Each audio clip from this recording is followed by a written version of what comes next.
is 2003. Even though web browsers, email, and text messaging have been around for nearly a decade now, the internet as a whole is still very much in its infancy, and in 2003 there's no such thing as Facebook, Yelp, Uber, or YouTube. And the Apple iPhone won't exist for another 4 years. On the 9th of May 2003, in London, England, our story begins in the working-class urban landscape of the King's Cross district. It's a cool, breezy Friday afternoon, and we're currently near the intersection of Copenhagen and Treaty, formerly the site of Churchill Community Centre, known by locals as C-Cubed. The sprawling two-story building was demolished just yesterday, leaving in its wake this expansive field of hazardously uneven terrain, currently prowled by multi-ton bulldozers and enormous earth-moving machines that began work early this morning, clearing away car-sized piles of wreckage.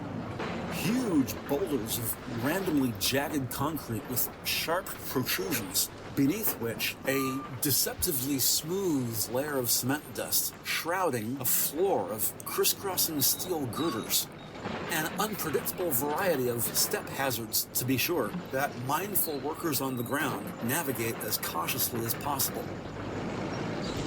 A flatbed monster truck with enormous solid rubber tires backs up to a mangled pair of stainless steel rectangular-shaped doors to the building's lift, or as the Americans say, the elevator. About a third of its large assemblage now buried under rocky debris. A yellow letter P stamped into its mutilated frame, presumably denoting that level's parking structure. In the distance, an industrial-grade Caterpillar slowly approaches from the other direction, the heavy steel plates of its tank treads ideal for the rocky ground beneath. Inside its driver's cage, wearing his required bright orange safety helmet and matching safety vest, a heavy-set workman with curly brown hair mindfully operates his controls, causing about 10 feet in front of him his machine's huge pneumatic claw to firmly grab onto the lift's twisted metal assembly. And as it extracts the mangled doors up out of the rubble, the newly exposed patch of earth reveals what looks, for all the world, like the upper half of a human head, a sort of morbid semisphere half protruding from the broken ground. Stop! Stop! As if launched from a cannon, the orange-vested worker, Art Williams, leaps frantically from his big machine, sprints to the lifeless visage, and drops to his knees to inspect closely before confirming his most morbid fears. The top of a human head, its lower half and remainder of the body disappearing into the broken rubble beneath Williams's knees and feet. Looking left to right, he implores his bewildered colleagues surrounding him. Call the police! Call the police! All work stops. And in no time at all, the first uniform cops arrive in their black and white checkered hats over black anti-stab vests with white short-sleeved duty shirts beneath. The coppers break out the yellow crime scene tape and quickly establish a perimeter, restricting access and departure to one single entry control point, strictly enforced by their uniformed presence. And within 15 minutes, about 20 or so members of Murder Investigation Team, or M.I.T, have arrived, all wearing their baggy, dark blue bunny suits. Apparently in this case, the bunny suit hoods must be optional, as most personnel have them down around their necks. A flurry of busy yet well-organized law enforcement professionals erecting tables, setting up equipment, combing the surrounding area for evidence, and taking statements from the hard hats, civilian passers-by, and any other potential witnesses. Careful with their footing, two more bunny-suited figures, one a blonde woman, Detective Constable Rosie McManus, walking alongside her boss, a shorter woman with short, wavy red hair, Detective Inspector Vivian Friend, Murder Investigation Team, M.I.T, City of London Metro Police Service. D.I. Friend leads M.I.T's squad of about 24 detectives and forensic specialists, of whom Rosie McManus is one. And about 5 meters ahead, the two women recognize the SOCO, or Scene of Crime Officer, Dr. John Cornell, currently kneeling near the victim's head, holding a paper ruler near its left eye. Without disturbing the body itself, the 43-year-old scientist carefully clears away loose rubble from beneath the head to reveal the top of the collar of the victim's blue denim jacket. Looking up with a friendly nod, Dr. Cornell greets D.I. Vivian Friend and D.C. Rosie McManus. Hi, John. Morning. The three law enforcement officers stare at this bizarre image. A human head protruding from the broken foundation. Covered in concrete dust, it's hard to settle on any one skin tone, but based on the facial features, it appears to be Caucasian female. And judging by the size, most likely an adult. Looks like she's wearing her hair in a bun, but no. Hair's matted. Holding large blue tweezers with latex gloved hands, Dr. Cornell reaches beneath the head, removes a tiny white piece and slides it into a plastic evidence bag. Focusing on the blue denim collar, Dr. Cornell points to two dark brown spots.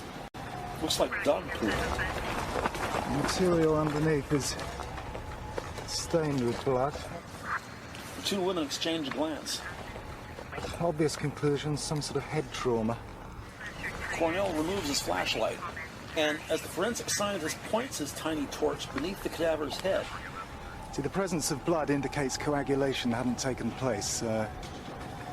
She was dropped in hours after she was killed rather than days. We need to find out when this building was first constructed, the exact date she was dumped. two clean-shaven white guys, also wearing dark blue bunny suits, approach and join the group. The older of the two, second in charge, Detective Sergeant Trevor Hands, is a 36-year-old blonde man with 13 years in the job. Standing next to Trevor, a younger bloke with very short brown hair, 25-year-old Detective Constable Scott Granger, a baby-faced kid who just passed his 2-year mark with the Met, thus qualifying for his assignment to detective with M.I.T. Shoving stringy blonde hair out of her face, Detective Constable Rosie McManus looks down thoughtfully at the concrete-encased body. Will it be a long job getting her out? Well, we're going to take this one slowly. And lead investigator Vivian Friend agrees. Rush it and you can bugger up crucial forensics. Obviously, Dr. Cornell knows his job, and the rest of the team leaves the senior crime officer to do his work in peace. In the meantime, detectives will begin sifting through the missing persons enquiry forms, or MISPEFs. Contrary to folklore, it is not necessary to wait 24 hours before reporting a friend or family member as missing. According to Joseph Giacalone, an adjunct professor of criminal justice at John Jay College, quote, "There's a common myth among the public that you have to wait 24 hours before you report someone missing, but that's not the case. The number one biggest problem is that family members wait too long to report a missing persons case. You lose valuable time during those 24 hours." Unquote. And detectives with Murder Investigation Team couldn't agree more. Missing Persons Enquiry Form. Each 3-page MISPEF is initially filled out when someone worriedly reports the disappearance of a friend or loved one. In total, about 33 fields of data are entered by hand as thoroughly as possible, including but not limited to the missing person's name, their height and weight, hair and eye color, distinguishing characteristics, also home address, the last location they were visibly seen and by whom, etc. A grim but effective method of identifying dead bodies in cases just such as this. At this early stage of the investigation, MISPEFs are one of the few resources detectives have. As Trevor Hands, Rosie McManus, and Scott Granger follow D.I. Vivian Friend back to their parked cars, the lead investigator checks her wristwatch, then gestures about 20 feet behind them to another detective. Patrick and I will start trawling through the MISPEFs. From a distance, the slender African-Caribbean constable, Patrick Lincoln, calls out to his boss. "Let's go!" Yeah, just coming. Vivian Friend looks to her second in charge, the blonde man, Detective Sergeant Trevor Hands. Trevor, sort out somebody to accompany the body. The detective inspector walks back the way she came, leaving the three detectives facing each other, standing in a loose huddle near the cars. Somebody to accompany the body. Terrific. One of those tedious jobs everybody hates. In order to preserve chain of custody and prevent evidence from being tampered with, one designated detective must remain with the cadaver at all times until it is transferred to the sterilized and controlled environment of the coroner's office. As the old saying goes, rank has its privilege, and Detective Sergeant Trevor Hands gets to decide whom to assign this undesirable task. Detective Constable Rosie McManus? Not me. Or the baby of the group, D.C. Scott Granger? I've got a date tonight. bait. You're in the wrong job for that, kid. How's the detective sergeant to choose? With a cheeky smile, the ranking man takes out a silver coin, first shows it to Scott, and then to Rosie. Well, go on, let's toss for it. Trevor flips the coin and Scott watches as Rosie calls Heads. and instantly regrets her choice.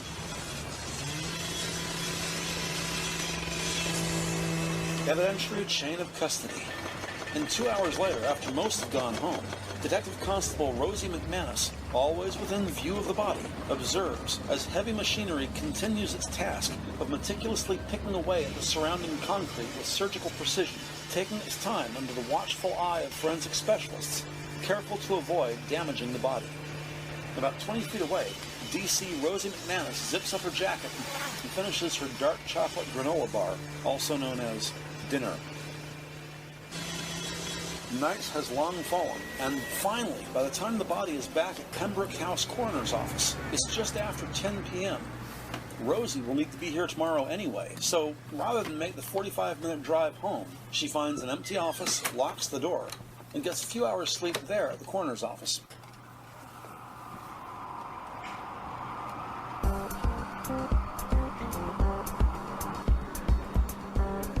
The following morning at 8:30, Detective Sergeant Trevor Hands is at the City of London Planning Office, hoping to locate the contractors who initially constructed the building and generally glean as much information as he can.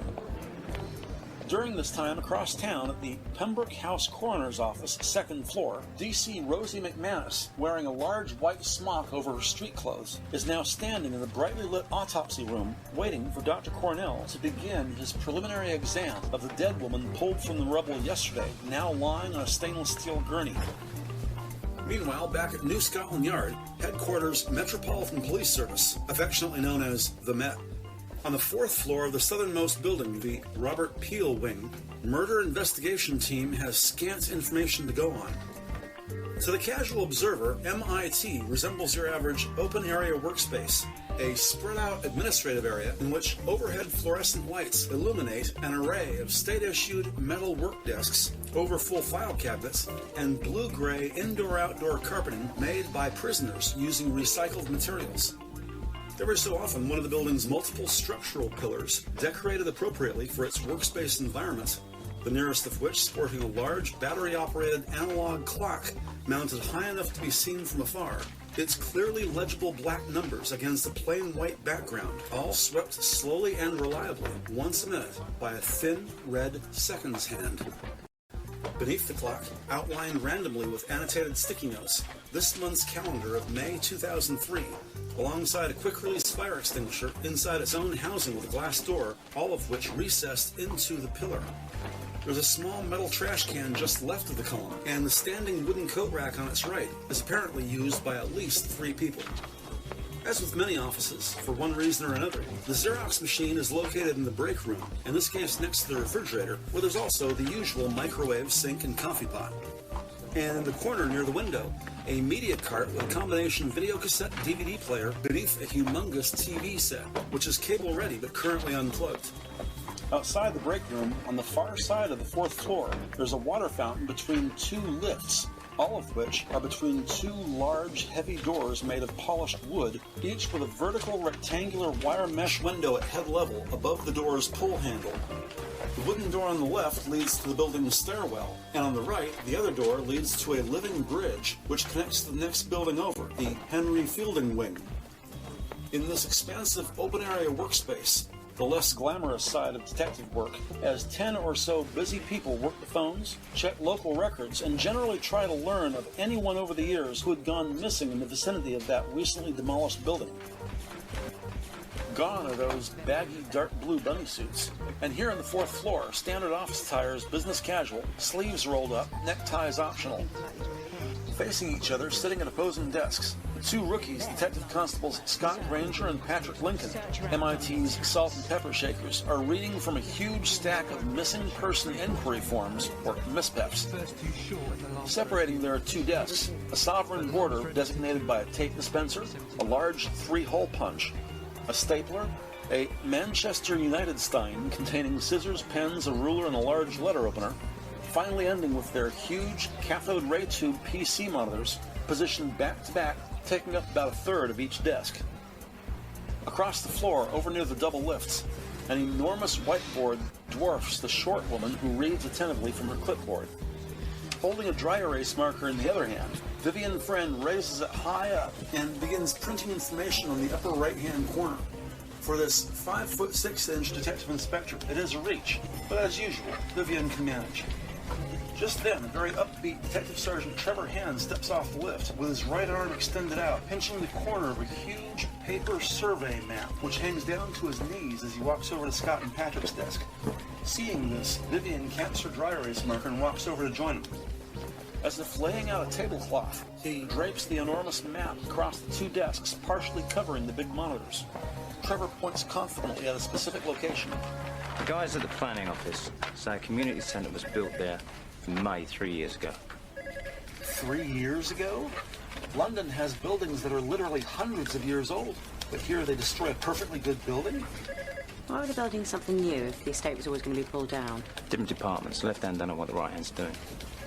Hoping to identify this woman buried in the structure of the building itself, the big question now is, when did building contractors first begin construction? Precisely what date did they pour concrete in the building's foundation? She asks if he's contacted the building's original contractors. Get back to me tomorrow. Okay. They exchange a shrug. Tomorrow, then. Survey map in hand, Trevor goes back to his office. As she looks to her left, Vivian sees, with impeccable timing, here comes Barry Pruvis.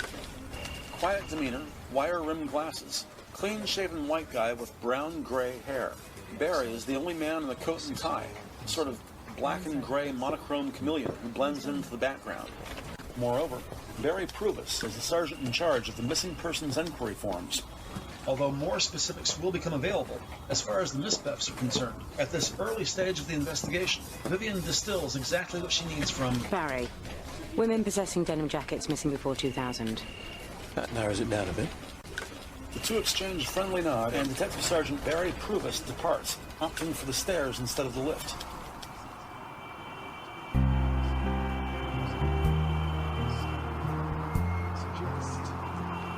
Half an hour later, at the coroner's office, bright fluorescent lights illuminate highly polished, green tile walls and flooring, chemicals and compounds, and sterilized metal instruments and appliances stored in cabinets made of glass and stainless steel. DC Rosie McManus and Senior Crime Officer Dr. John Cornell, both wearing baggy white smocks, stand on either side of the unearthed cadaver, now laid out on a metal gurney between them. Due to decomposition, fingerprinting will take at least 72 hours.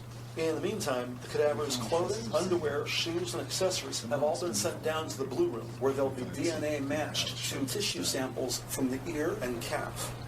In addition to DNA, all materials are microscopically scanned for trace evidence of narcotics, detergents, and pollens. Her cell pressed to her ear, Rosie McManus relays useful information to her boss, Vivian Friend, listening in on the phone. Dr. Cornell comments that in life, the victim probably stood about 5'5" and weighed approximately 130 pounds. The victim appeared to be in good shape physically, possibly a runner, maybe worked out at the gym. On phone, Vivian Friend repeats what she just heard, and Rosie confirms. Standing over the victim's head, Dr. Cornell's motions are swift, though non-hurried, as he inserts a metal instrument inside the cadaver's mouth, gently opens its jaws, and carefully inspects teeth, gums, and tongue, etc. Looking inside the oral cavity, the pathologist comments that the teeth are unusually well aligned, and most likely when she was younger, she probably wore braces. These heavy lines. And lack of wisdom teeth infers this woman is likely to be less than 25 years old.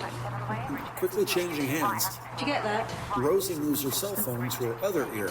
Less than 25. Her clothes look pretty youthful. Oh, and she's got a mole on her neck on the Right. right-hand side. Back at M.I.T, standing near the whiteboard, Vivian calls out to Scott and Patrick. Boys, mole right-hand side of the neck. Thanks, Rosie. Meanwhile, at the coroner's office, autopsy exam room, Rosie McManus pays close attention as Dr. Cornell identifies a surgical scar on the cadaver's left knee. Surgical scar. As this Caucasian woman was under 25 years of age and in reasonably good shape, it's possible the operation was the result of a sports injury. In identifying this woman, it might be an idea to check out the local gyms and the health and fitness community. This far past death, the decomposed body is half its original weight, and Cornell has no problem carefully turning the body over on its front, face down. The deceased's back, butt, and legs are otherwise unremarkable. No tattoos, injuries, or distinguishing characteristics. Then, though he nearly missed it, near the back of the waist, just above the buttocks, Dr. Cornell spots a very small puncture mark, mostly healed up, or historic. In fact, it's a wonder he saw it. And based on its size and location, this is most likely from a spinal tap, recent. Drawing on her own bittersweet experience after the last time she would ever play rugby, Rosie asks if the spinal tap could be related to knee surgery. Scene crime officer says, generally yes. However, in this case, the stitching from the knee surgery is at least 3 months older than the presumed spinal tap. D.C. McManus writes it all down in her notepad. McManus watches as Dr. Cornell leans in close and points to 2 deeply embedded, circle-shaped injuries at the top of the victim's head. Skull fragments embedded in the brain here. Number of indentations, diameter about 3 inches. Lump hammer, maybe? Quite some force was used. Standing upright and grabbing a clipboard, John Cornell verbally narrates the information he writes down. Positioning indicates your victim was attacked from behind. Given the number of indentations, this was a frenzied attack. A frenzied attack? Ugh. Sad.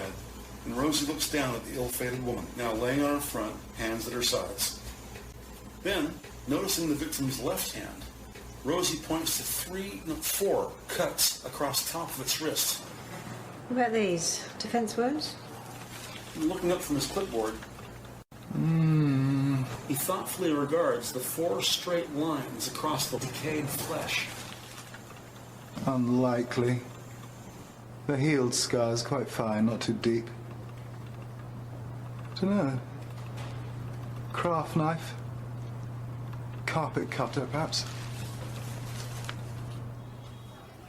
11:45 a.m. Back at the offices of M.I.T., missing persons investigator Barry Pruvis has filtered out all the men and just brought a stack of women's only missing persons enquiry forms to the conjoined desks of Detective Constables Scott Granger and Patrick Lincoln, who are already in the process, based on what few details they have, of separating the files into 2 stacks, likelies and unlikelies. Each constable grabs another misbev, methodically continuing his search.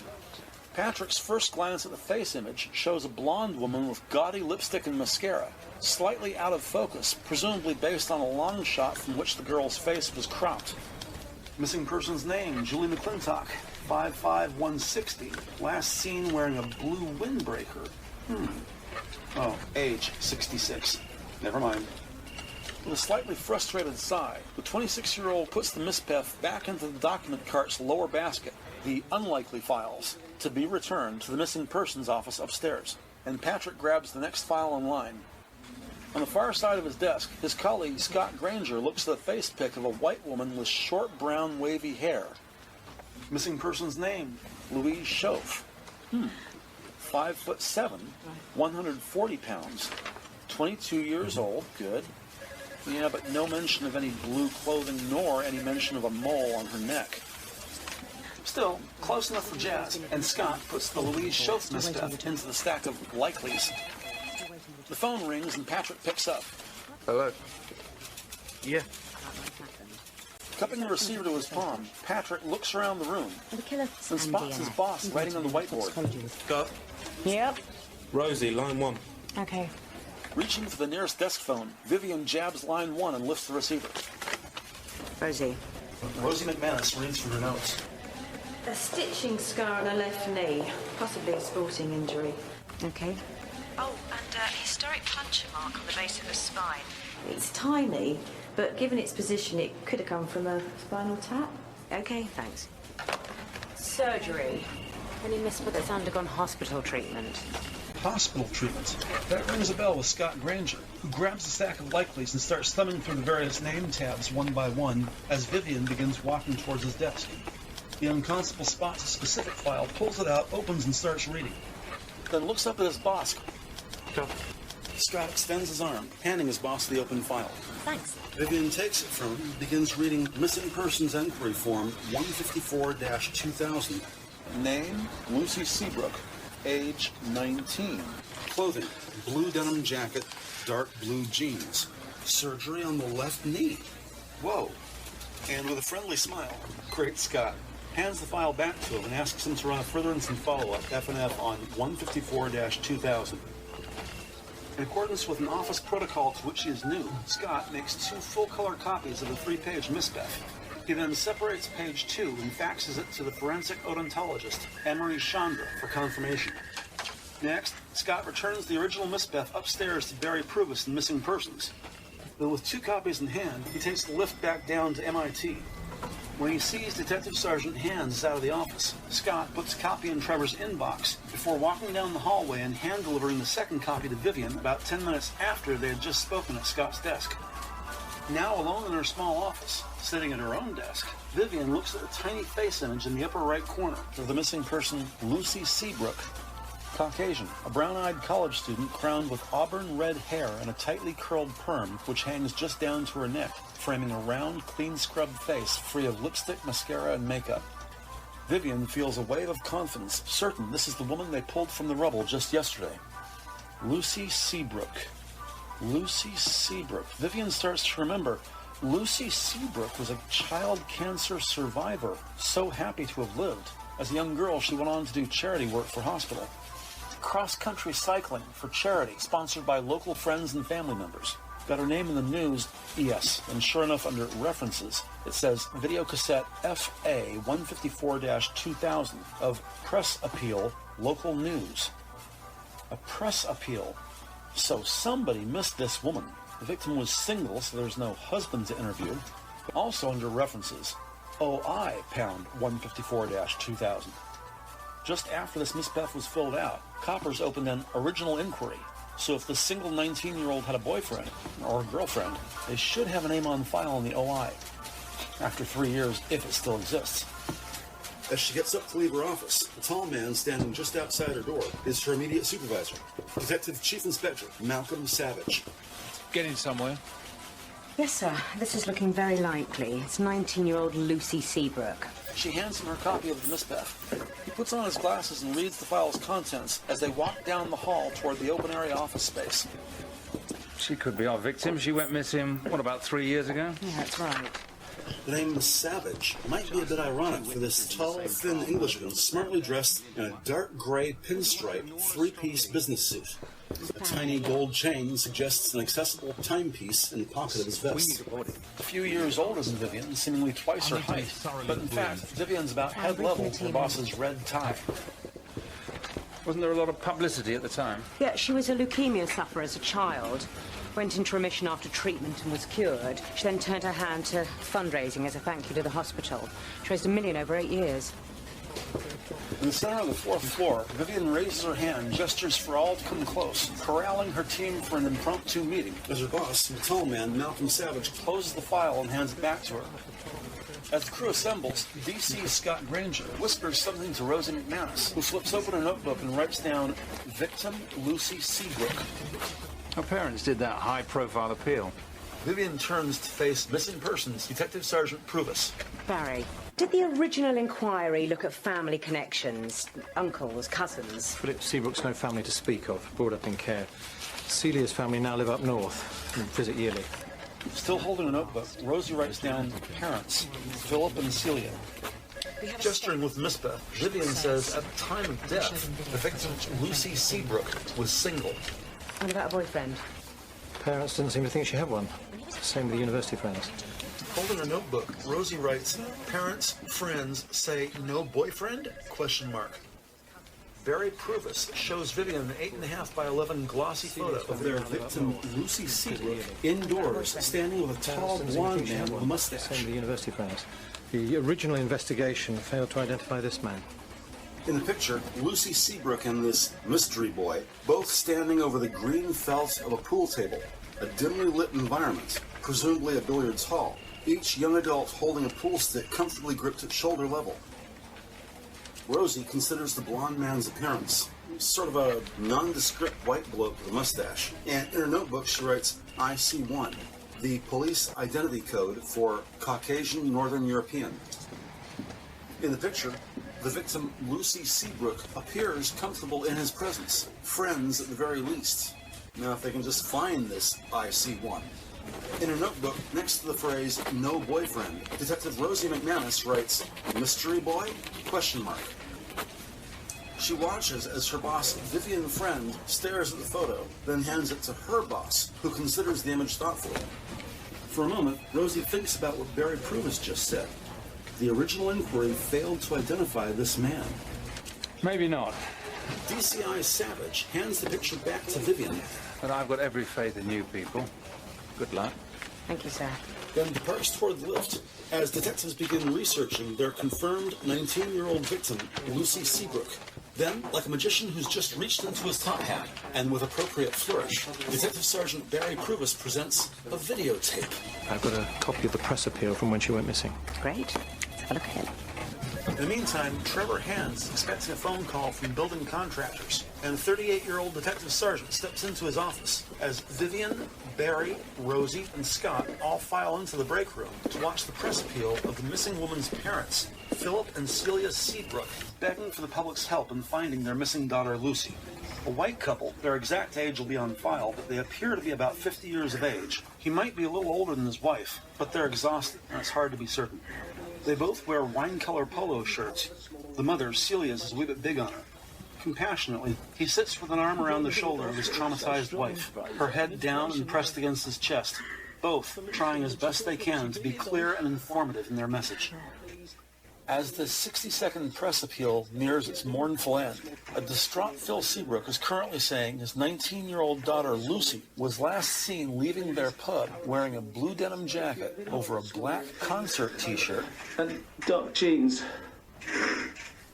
If you have any information, however small, please come forward. Both appear shocked, with deep circles under their eyes. The mother, Celia, momentarily takes her head off her husband's chest. I just want my baby back. Detective Constable Patrick Lincoln clicks the remote. You got her now. And gently puts it down. The image of the grieving middle-aged couple cuts to black with an all-caps white text overlay. OI #154-2000. Missing woman, Lucy Seabrook. Last seen, May 4th, 2000. This video recorded, May 7th, 2000. Poor woman. Just then, Detective Sergeant Trevor Hands enters the room holding a small slip of paper. Contractors have been in touch. Foundation was laid May 5th, 2000. Morning after Lucy went missing. May 5th, 2000. Trevor follows Vivian out of the break room as she approaches the large whiteboard and picks up a dry erase marker. They can be that precise. Yeah, the concrete's brought in off-site. In the center of the whiteboard, beneath the phrase, building foundation laid, Vivian writes down the date, May 5th, 2000, just as Barry Pruvis appears, clutching a fact sheet like it's a winning lottery ticket. Odontologist has been on. Lucy's dental records. They're a match. Right. Okay, Rosie, let's go and see the parents.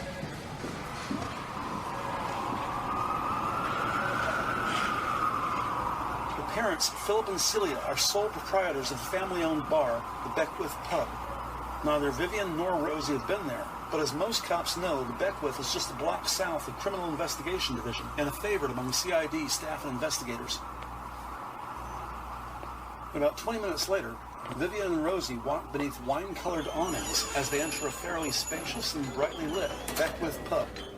Just inside the door, they politely sidestep a pinball machine where a uniformed sailor drinks beer from a glass mug whilst watching his chuckling girlfriend rack up points.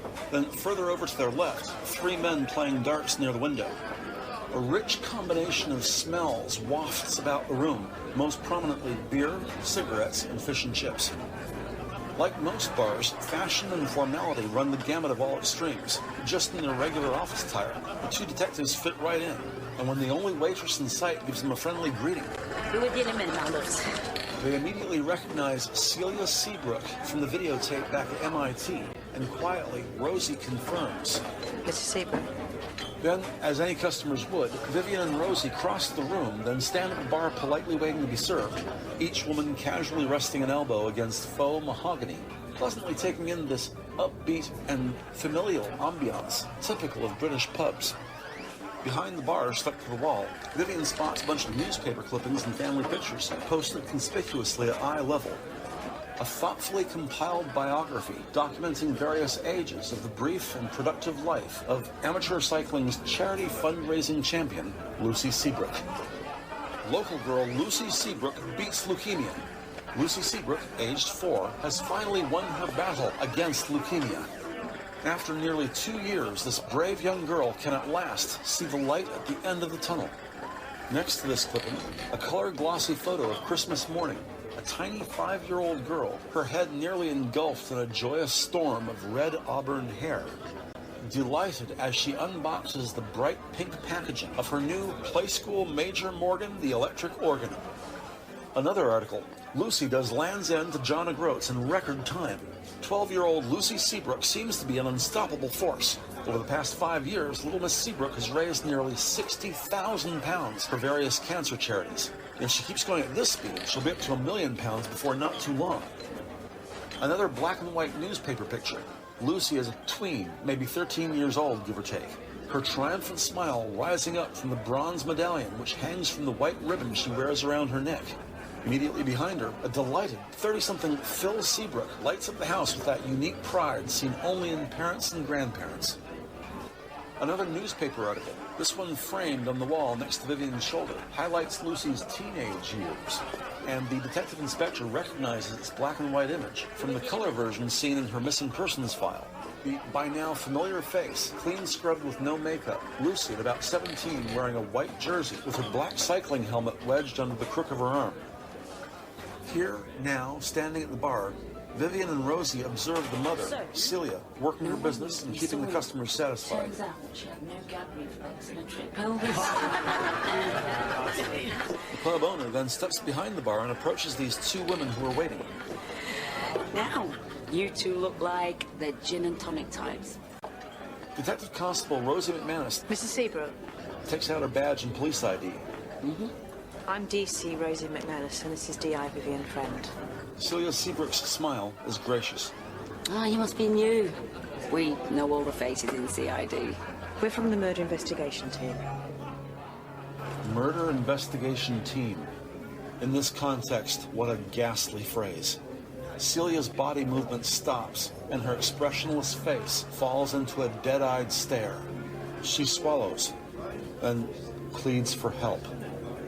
Phil? Phil approaches wearing the same wine-colored polo shirt as his wife. Same Beckwith Pub emblem on its breast pocket. Unaware of what was just said, as he steps near his wife, the husband, Phil's expression is receptive, his smile uncertain. Hiya. Where did you find her? Instantly clear on the concept, the husband, too, shares that same scared, disoriented expression as his wife. Detective Inspector Vivian Friend lowers her voice. I wonder if we could discuss this in private. Raising his index finger, just a minute, Phil hurriedly walks over to where the men were playing darts and are now seated at a table, happily contributing to the pub's noisily festive din. Phil Seabrook leans in and discreetly says something to a bald man, whose laughter abruptly slams to a stop. His alert eyes shoot across the room to find Celia. Then he snaps an equally alert focus back on Phil. Both men say something and nod yes in concerned agreement. As Phil comes back to the bar, the bald man at the table rises to his full height of about 6'3". Whoa, tall. He grabs the anchor and steps behind the bar at the other end of the room, near the pinball machine where Vivian and Rosie first entered. Here at this side of the room, Phil once again stands near his wife Celia, who lifts up on a hinged section of countertop. Detectives follow the couple down a hall, passing a staircase leading down, as well as a brightly lit room on the right. And as Phil opens a door on the left, the group ascend a narrow yet equally brightly lit staircase. Beneath their feet, the wooden steps are in good repair, solid, very little creaking. Upstairs, other voices can be heard from behind the door. At least 2 people speaking quickly and in friendly tone. Then music, followed by adverts. The telly's been left on, maybe to mitigate the unlocked door. At the top of the stairs, Celia opens the door, and all in, the group find themselves in a thoughtfully designed, open warehouse-style studio flat. Lack of internal walls allow for more elbow room. The open loft features all the amenities of a living room, bedroom, home office, and kitchen, and a curtained-off alcove on the right, most likely their bathroom. Homey and well lived in. Generally clean, dry, and serviceable. No evidence of pets or children, and it appears neither partner smokes. On the left of the room, a dark blue futon, currently configured as a second sofa, with a TV directly in front of it. Its bulky frame of wooden slats presumably unfolds to a queen-size bed. End tables on either side, each with its own drawer. His has an alarm clock radio and a bottle of pills. Hers, a landline telephone and a pair of eyeglasses. Above its headboard, a large awning window, closed, showcases London's overcast skies. Celia turns off television. Just past the futon on the far left corner of the flat, a computer monitor, keyboard, and mouse sit on a small card table, where there's also a folding chair, a small designer rubbish bin, and a canary-colored 2-drawer, knee-high file cabinet, on top of which a Lloyd's of London mug sits empty, and a tiny forgotten string hangs from its rim. On the calendar, the date May 25 is circled, SW. On the other side of the flat, across the room to the right, the kitchen sink is surprisingly large and a safe distance from an unplugged, compact electric stove. Also, there's a refrigerator whose coupons are stuck to its door with lime green magnets. An open window above the kitchen sink affords fresh air and the occasional sound of wind chimes. Celia uses a door jamb to prop the door ajar, creating a pleasant airflow from the kitchen window, and an otherwise stuffy room remains airy and fresh. Choosing her words carefully, Vivian says it would be immensely helpful to their investigation if detectives could get a good look at Lucy's personal effects, of course with the promise of discreet and respectful custody. The 2 parents look at each other, glance at the computer, and in unison they verbally confirm, box in the attic. Celia Seabrook and the 2 detectives follow Phil over to their computer table on the left, where he glances up briefly, then, looking down, moves aside the small rubbish bin, grabs the folding chair, and thoughtfully positions it beneath a square-shaped hatch in the ceiling. As he steps up onto the folding chair, the grieving 50-something father reaches up, opens the latch, and pulls down, open the door, causing a wooden ladder to slide down almost to meet the chair. Carefully ascending the ladder until he's halfway into the ceiling, Phil stops at waist level as, below at his feet, Vivian stands guard should he lose his balance. Also looking up at Phil, Celia tells detectives their daughter Lucy was enrolled at University of London, lived on campus, and would sometimes come home to visit. Well, she came back from college for the football, didn't she, Phil? Phil? Yes. She always used to go with her dad and the boys. A bit of a tradition, really. She stayed the night before. Meanwhile, above the ceiling panels, after a few moments of middle-aged grunting and unseen movements, Phil slowly descends the ladder, using his left hand to carry a large cardboard box, as his right hand grips the ladder for stability. Offering her assistance, Vivian Friend reaches up, and he hands her a dusty open box containing at least 1 secondary school yearbook, a personal address book, bonus, a cycling trophy, and the few remaining personal effects of the late Lucy Seabrook. As Celia continues speaking, Phil grabs the ladder's lowest rung, slowly lifts up until he hears it click, then gently pushes the entire door all the way up until it closes completely with the twist of its latch. He steps down off the chair, pushes it back under the table, and politely takes the open box back from Vivian. His wife Celia slowly leads the group to their modest sitting area in the middle of the room. 2 very old wingback chairs of forest green placed at an angle across from an off-white, reupholstered sofa, all of which surrounding a squat, brown wooden coffee table between them. With a far-off stare, a grieving Phil Seabrook sits on the sofa next to Celia. He puts the open box down on the floor in front of him, takes out a small brown teddy bear, holds it in his lap, and begins to quietly weep. Each detective sits in a wingback chair. Reading from her own copy of the Mispeth, Vivian Friend confirms the last time they saw their daughter actually in person was here at the pub on, what was it, May 4th, 2000? And Celia agrees that is so. Then, with pen and notebook in hand, Rosie McManus asks the Seabrooks, what happened the night she disappeared? That lot came back from the game, and I worked the bar so that Phil could have a few drinks with his mates. And she left about, I don't know, what was it, love, just after 10? Phil? Yeah. She said she had something on at the Hall's residence. At the pub. Was anybody acting suspiciously that night? You know, new faces maybe? Just the usual crowding. So nothing of note that night? No. How long are we going to be? Celia slowly gets up. Only a pub doesn't run by itself. And stops behind the couch. But Phil stays seated, his gaze fixed on the small brown teddy bear in his hands. We bought this for Lucy when she first went into hospital. Standing behind the couch. Acute lymphoblastic leukemia. Celia rubs her husband's back. Nothing much you don't know about ALL, is there, love? No. She beat it, though. Oh. So strong and brave. An inspiration, you know. Another person standing in the doorway. It's the tall, bald man that was playing darts. Politely, Vivian stands and turns to greet the man. Can we help? He briefly regards Vivian, but speaks directly to Phil and Celia. I've got to go back to work. I can't look after the bar no more. If you could wait downstairs, Mr. Dean Guthrie, I'm In her notebook, Rosie McManus writes, Big, Bald Dean Guthrie. We're Tall trying is to the identify word for them. it. This guy is huge, with a strong, powerful physique, muscles seen through the fabric of his plain black t-shirt, all belied by his soft, boyish voice. Dean Guthrie, I'm mate of Phil's. They found Lucy. Still darkening the doorway, this hulking giant tries to comfort his friend. I'm sorry, mate. Really,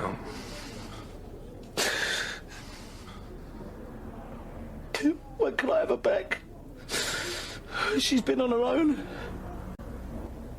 She's been on her own too long. As soon as the body's made available, then I'll Body. Please, He looks at his wife. She said body. Phil, stop it. Shut up! He stands up, screaming directly at Vivian. You said body. That is my daughter. He shoves her so hard Vivian's head flumps like a rag doll as he advances. But the others grab Phil by his shoulders and belt and pry loose this angry maniac away from the detective inspector. The furious man points an angry finger at Vivian. Shut up! My name is Lucy, and she's my little girl. And gently though firmly, the group forces this sobbing father to sit down on the sofa. Partly out of compassion, but also in case there's a need to restrain. Rosie McManus gently rests a calming hand on the man's shoulder and soothes him. She's sorry for his loss. Her name is Lucy. So she understands. Miss Lucy. Yeah. In a moment, cooler heads prevail. As tensions de-escalate, detectives offer condolences, saying they're truly sorry for the couple's loss, and they're committed to finding their daughter's killer and bringing this monster to justice. Detective Constable Rosie McManus advises Phil Seabrook he has just physically assaulted a law enforcement officer whilst in the course of her duty. Protocol demands DC McManus advise both parents that she and Vivian will return tomorrow, and if Phil pulls this nonsense again, he'll be facing up to 6 months imprisonment and a fine of up to £5,000 per Section 89 of the Police Act of 1996. Is she perfectly clear? As detectives take their leave, Rosie gives the Seabrooks their calling card and says they'll see him tomorrow. Don't do this again. And they're very sorry for their loss. Carrying the box out to their car parked at the curb, Vivian thanks Rosie for having her back. Rosie McManus says we live and learn. She looks at her boss. How's your neck? Better than my ego. Vivian steps off the curb, walks around the passenger side, hoists the box up onto the roof of the car. Then, checking her cell phone, caller ID says pathologist John Cornell, and Vivian hits the green button. Friend. John. Right.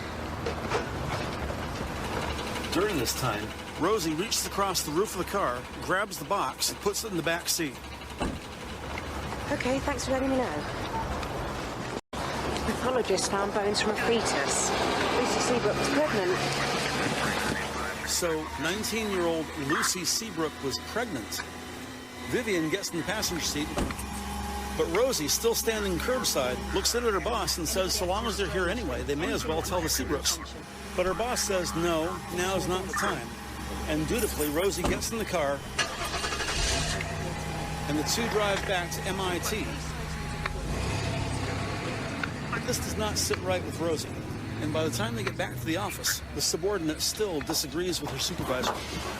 Don't you think that Lucy's parents have a right to know? We don't tell them unless I decide differently. Uncapping a dry erase marker, Vivian approaches the whiteboard. Okay, everyone, listen up. So, And beneath the words, Lucy Seabrook victim, turns out that Lucy Seabrook Vivian writes the word was pregnant. pregnant, And we're not telling the parents. all of which between the two glossy photos affixed to the whiteboard's left and right edges respectively. Not until we know more about this girl. The picture on the left of Lucy's clean scrubbed face without makeup, and the picture on the right with Mystery Boy at the pool table. So maybe it's the mystery boy. He knocks her up, she wants the baby, he won't have it. Yeah, Barry, Then, pointing to the latter with Mystery Boy, get this photo circulated to the MPS boroughs. Some station somewhere might know who he is. If we don't have any joy, we'll call a press conference, release it to the papers. Right. Barry reaches across, removes the picture, and departs. Next, Vivian turns to face Patrick, reaching into the cardboard box they got from the Seabrooks. go through Lucy's stuff. She gives Patrick Lincoln the deceased's address book. Try and build up a picture of how her life was. Also, get a list of her friends. She must have told someone she was pregnant. What about her doctor? Yep. And try the student welfare counsellors too. And since their victim was found entombed in the concrete structural foundation of a two-story building, Detective Sergeant Trevor Hands has finally managed to track down the contractor's workforce for that construction period 3 years ago. Specifically, 2-page facts of workers alphabetized by last name. 44 men in total, and he shows it to Vivian. Contractors faxed through the workforce for that period. She thanks him with a warm smile. Trevor grabs Detective Constable Scott Granger, and the two begin running the names to see if any of these workers have a criminal record, history of violence, or any type of problems, legal, psychiatric, or financial, etc.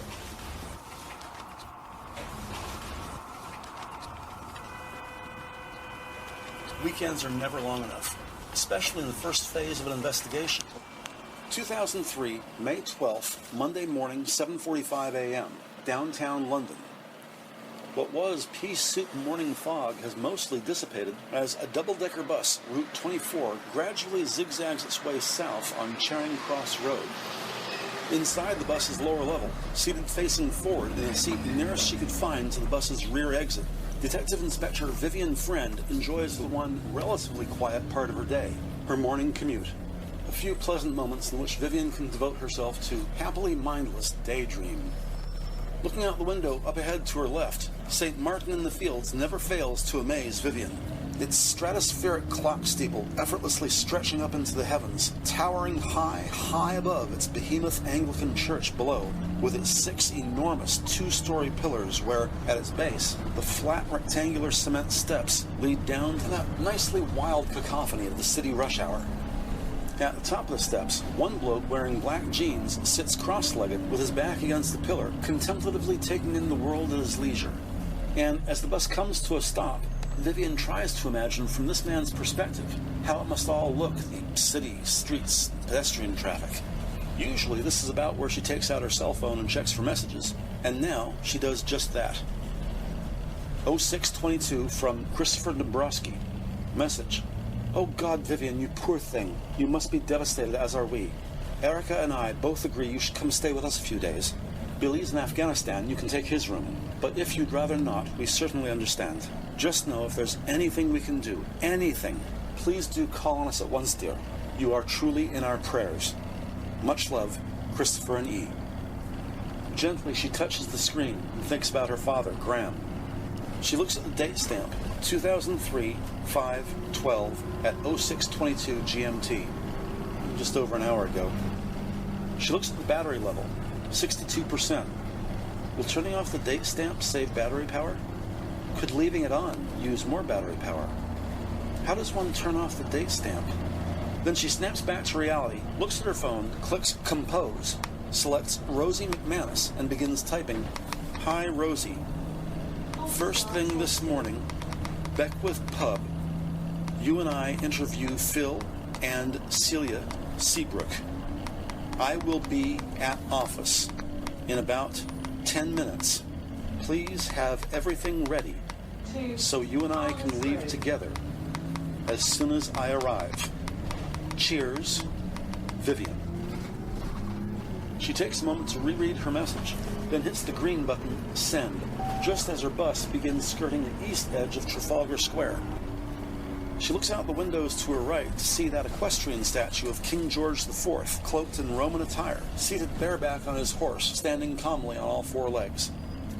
In the distance, Nelson's column rises majestically above the shrubbery, cars, and pedestrians, which obstruct her view of the four giant bronze lions at its base. The road bends sharply to the right, and her tall bus tips very slightly to the left, just as it does every day. Experienced commuters laugh mostly, openly mocking peril, with a friendly sense of passenger camaraderie. Now starting to face west, the bus abruptly slows almost to a stop before veering left, then continuing its southbound trek down Whitehall Street, which now becomes Parliament Street. When they pass the second equestrian statue, this one of Duke of Devonshire, Vivian rings the bell, and in a few seconds, the red double-decker comes to a stop in front of the House of Commons nursery and preschool. Following three of her fellow commuters, Vivian approaches the exit, grabs its floor-to-ceiling metal safety pole, and hops off the bus, alighting heels to sidewalk. Now, standing on the east side of Parliament Street, Vivian watches the departing Route 24 continue its southbound journey. Turning north, she walks briskly back the direction she came, then accompanies another group of pedestrians through the Derby Gate crosswalk, where she continues walking north. If she goes in through Richmond House here on her right, it would be a more direct path, but no. Despite rain in this morning's forecast, it's actually a very pretty spring day, cool and sunny under mostly blue skies. So instead, she walks around the north side of the building where, turning right, she's kissed by a lovely cool breeze blowing in off the River Thames. Mother Nature's little reward for the last leg of her journey as she heads east on Downing Street, walking towards the water. Passing the Crime Museum on her right, she looks ahead in the distance, far side of the River Thames. Her fair city's iconic Ferris wheel, the London Eye, looks back at her. Now at Metro Police Services, she gives the famous landmark a friendly wink before opening the enormous glass door and entering the building at 7:55 a.m. In the ground floor building lobby, Detective Inspector Vivian Friend hits the up button and stands on the polished marble floor waiting for the lift to arrive. Professionally dressed in a conservative dark blue business suit with matching blue heels, she holds a black umbrella closed in one hand, her briefcase in the other, and her brown leather purse slung over her shoulder. When the doors open, she's greeted by her immediate supervisor, Malcolm Savage, also carrying his briefcase and brolly. She steps in and checks to ensure that, of course, the 4 button is already illuminated. And as the doors close, the boss begins telling his captive audience he's been thinking about that dead woman they found buried in the foundation of the 2-story community center, Lucy Seabrook. Obviously, the victim was dumped just after the concrete had been poured in the building's foundation. When the lift's doors open, he waits for Vivian to exit first. Then, as the 2 officers enter M.I.T's open-area workspace, Savage adds that the body being dumped while the concrete was still liquid suggests that whoever it was knew the community centre was being built.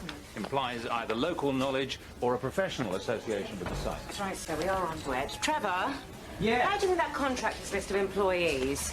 He holds up 2 mugshots at head level so she can see from across the room as Trevor reads aloud from the back of each. I've got Alan Blythe, possession of cannabis. Rosie grabs her notebook and writes down the name Alan Blythe. Kevin McNally, handling stolen goods, driving no insurance. Then she writes Kevin McNally. And as Trevor looks at Scott Granger, what's the other bloke? Paul Wainwright. Rosie writes down Paul Wainwright. Paul Wainwright, D&D, drink driving, 3 accounts of assault. Sounds interesting. Trevor extends his open hand, and when Scott gives him the mugshot, Trevor slides all 3 into a manila envelope and gives it to Vivian. Well, we'll run the names by the Seabrooks, see if they ring any bells. Rosie? And with that, coming with me. The 2 law enforcement officers take the lift downstairs to Vehicle Motor Pool.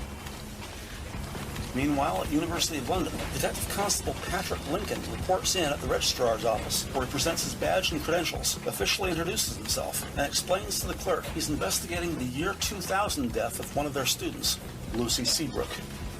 This news elicits a distressed grimace from the 50-something redhead behind the counter. Oh dear. And Patrick Lincoln nods sympathetically in a moment of shared condolence.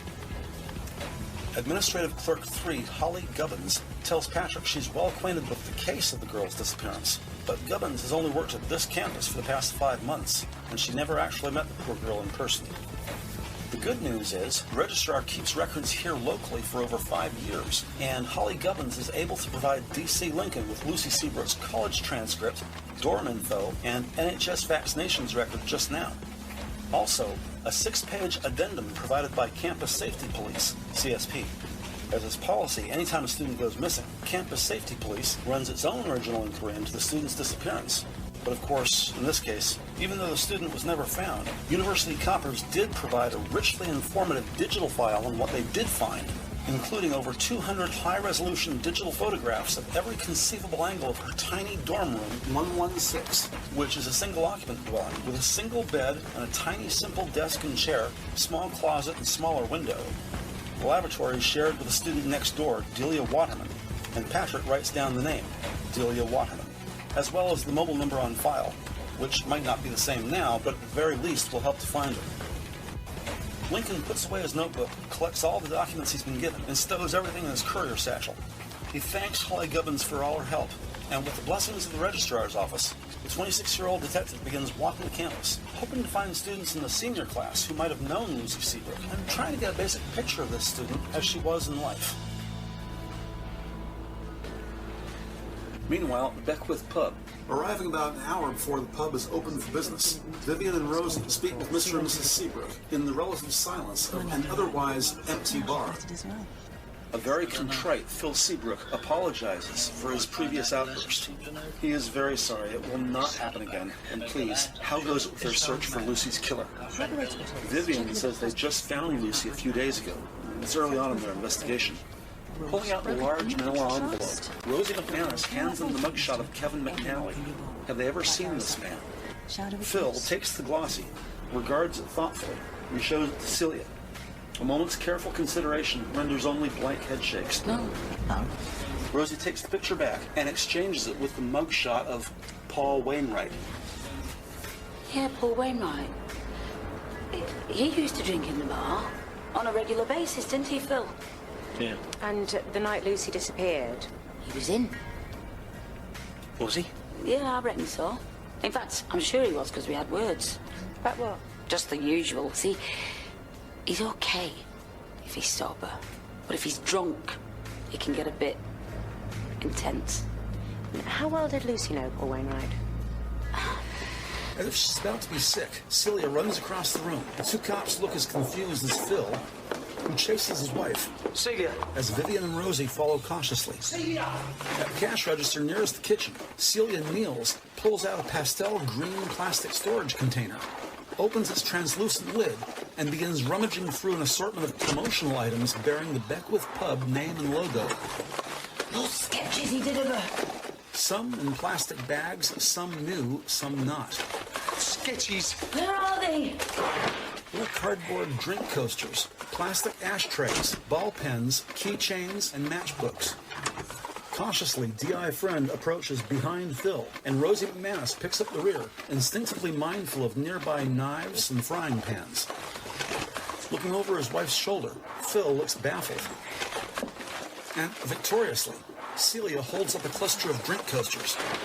Standing, she turns to the nearest table and, like a Las Vegas card shark, hurriedly puts down each coaster in sequence left to right.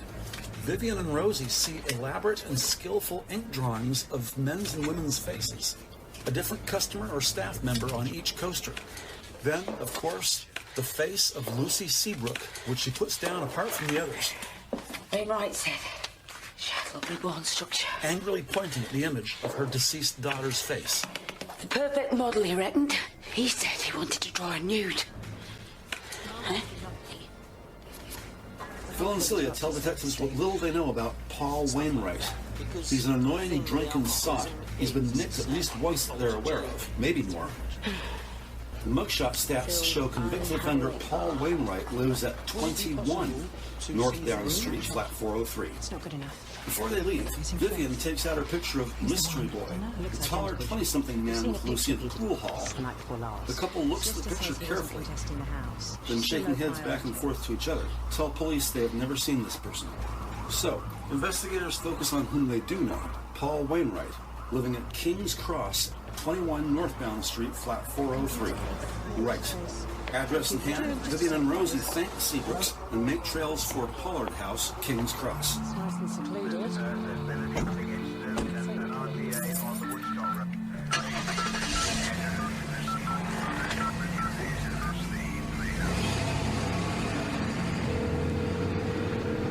As Rosie drives, Vivian calls M.I.T. and tells Trevor Hands that they've got a bite on the mugshots of those construction workers who ran down.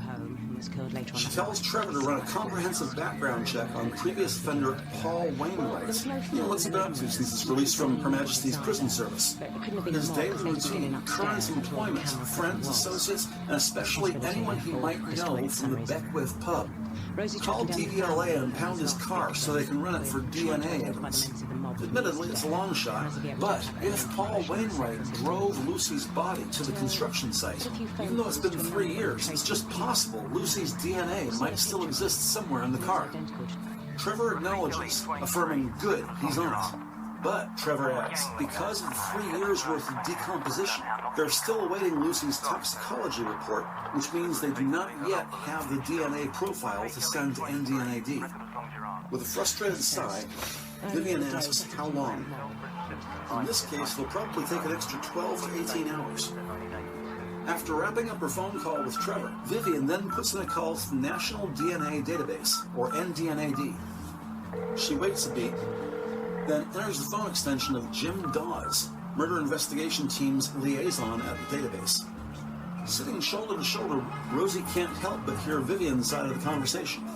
A few pleasantries, and as lead detective pulls out Paul Wainwright's mugshot, Vivian asks how long it'll take to request his DNA profile. Listening mindfully as Jim Daws says something, Vivian then replies with, a former inmate, yeah. Name is Paul Wainwright. Quickly, Vivian checks the back of the mugshot and recites his prisoner ID and CRN, or crime record number. A longer pause, and Vivian and Rosie exchange glance. Then Vivian says the victim is Lucy Seabrook, case number 154-2000. Right. Nodding, Vivian adds, yeah, the body's been in the ground for 3 years, so toxicology might take an extra 24 hours, but they will send her DNA as soon as possible. She thanks Jim Daws and says either she or a member of her team will be in touch. During this time, across town at London University, D.C. Patrick Lincoln has yet to locate anyone who knew Lucy Seabrook 3 years ago. And if Lucy did have any college friends, only one is currently enrolled at London U. Add to that, the address book Vivian and Rosie got from her parents is mostly unused. The good news is, 3 years ago, campus safety police took statements from 4 of Lucy's friends, though the actual word friend wasn't used by any of them. The only thing remotely interesting is that all 4 statements agreed that Lucy had an explosive temper, but other than that, they didn't say anything significant or useful to the investigation. And so it is, D.C. Patrick Lincoln finds himself at the offices of Campus Safety Police, CSP, where he's fortunate to meet with Sergeant Alan Kensington, the one person here on campus who, 3 years ago, was one of CSP's most experienced constables, working the Lucy Seabrook missing persons case. Maybe 20 years Patrick Sr., the uniformed Sergeant Alan Kensington is a large man, just over 6 feet tall, slightly overweight, with a friendly expression on a clean-shaven face, and a laptop computer wedged under his left arm. Brief introductions, and Sergeant Kensington suggests they speak in the conference room. As 2 men walk down the hall, D.C. Lincoln says he will read CSP's report when he gets back to M.I.T. But of course, whilst here on campus, Patrick would be remiss if he did not first touch base with Sergeant Kensington. balding but for a few strands of red loitering just above his ears. The 40-something lawman nods in full agreement. And as he opens the door, Sergeant Kensington speaks with a slight Scottish accent, telling Patrick that his friends call him Kenny. The narrow meeting room is dominated by a polished oak conference table with 2 small chairs on each side, sufficiently spaced far enough apart there's room for a third. And just above the distant end of the table, Patrick spots a wall-mounted video screen. Its placement is such that with the door open and the lights off, the dim midday light is ideal for viewing graphics and images, but still bright enough to read one's own notes. There's a mirror and paper towel dispenser above a sink, coffee pot, and a box of tea surrounded by 3 non-matching ceramic mugs. On the adjacent wall, an expansive bulletin board with various diagrams, notices, a hand-drawn map, and 3 mugshots, immediately right of which, a large framed portrait of Prime Minister Tony Blair, his smile less gleeful and festive, more confident and responsible. Next to that, a digital clock with bright red numbers, displaying the current time as 12:15, prompting D.C. Lincoln to pull back his sleeve and check his Timex Ironman wristwatch. As Kenny plugs his laptop into a small port built into the table and begins typing, Patrick pulls out a chair and takes a seat, putting his satchel in the chair next to him. At the far end of the table, the overhead monitor lights up with a full-screen image of Lucy Seabrook's student ID. Kenny clicks his mouse, and it's replaced by an exterior shot of Seabrook's ground floor dorm window. 2 light green mugs on the windowsill, and in the distance, inside the room, a uniformed 30-something woman writes on a clipboard. Kenny clicks the mouse, and they see the soap dish at the edge of the sink. Kenny says each room has its own mirror in the sink, across from which there's a door leading into the loo, which connects to and is shared with the neighbor next door. Next, a picture of Lucy's desk, apparently mostly unused, but for the alarm clock radio at the corner, which in this picture reads 9:47 a.m. Kenny clicks the next picture. Apparently, before leaving the room that day, Lucy Seabrook had made her bed, a small, single, with a happy-looking bright orange comforter.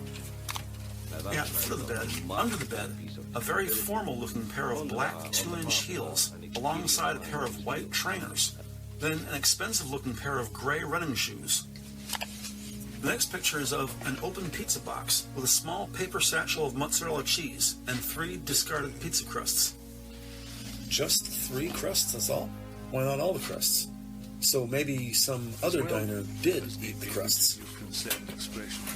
Next, a close-up of the delivery label, which reads, Anna Devine, room 116. Anna Devine? Kenny grabs the report and reads its cover sheet, then flips to the next page, then the third. Kenny says, yes, Anna Devine. Lucy might have taken in a friend as an unregistered roommate, sort of stowaway. The students do that. Patrick writes in his notebook, Anna Devine, roommate? ? The old guard leans back in his chair, says, technically against school policy, but, students are students. And as far as CSP is concerned, it's not actionable unless a crime occurs, such as guns, drugs, or prostitution. The young rookie looks surprised. Prostitution? Kenny laughs. Well, seldom, but from time to time, yeah. It's not like the curb crawlers picking up girls roadside. These girls, sometimes the boys too, are smart. They rely on text messaging in their dorm rooms for safety. Kenny clicks the mouse, and next they're looking at a much thinner Corporal Alan Kensington, seen straight on taking a picture of us, the viewer. And noticing the text is backwards, Patrick realizes this is Lucy Seabrook's wall mirror. On the right edge, 2 tiny photos stuck with adhesive tape, and Patrick leans forward squinting. They're so small. But not waiting, Kenny clicks the next image, which is an extreme close-up of these 2 photographs. Lucy standing near a slightly taller Asian woman with short black hair. 2 healthy, festive women in bright, flashy clothes beneath a mirrored disco ball, happily spitting laser light in myriad directions. Evidently at a nightclub, their cheeks flush, presumably the effects of mixing booze and dance. Both smile easily, each girl with an arm draped around the other's shoulder. And before Patrick can ask, Kenny says they never knew with certainty if this was Anna Devine or not. Patrick studies the nightclub picture. 2 happy adults standing abreast, smiling in a dark environment. Patrick says, that reminds him. He opens his courier bag and removes the photograph of Mystery Boy, that picture of the unidentified white guy, the IC-1, standing over a green felt-covered table with their victim, Lucy Seabrook, both young people holding pool sticks. Acknowledging this is a long shot, Patrick hands it to him, asks if there's any chance Kenny might recognize this man.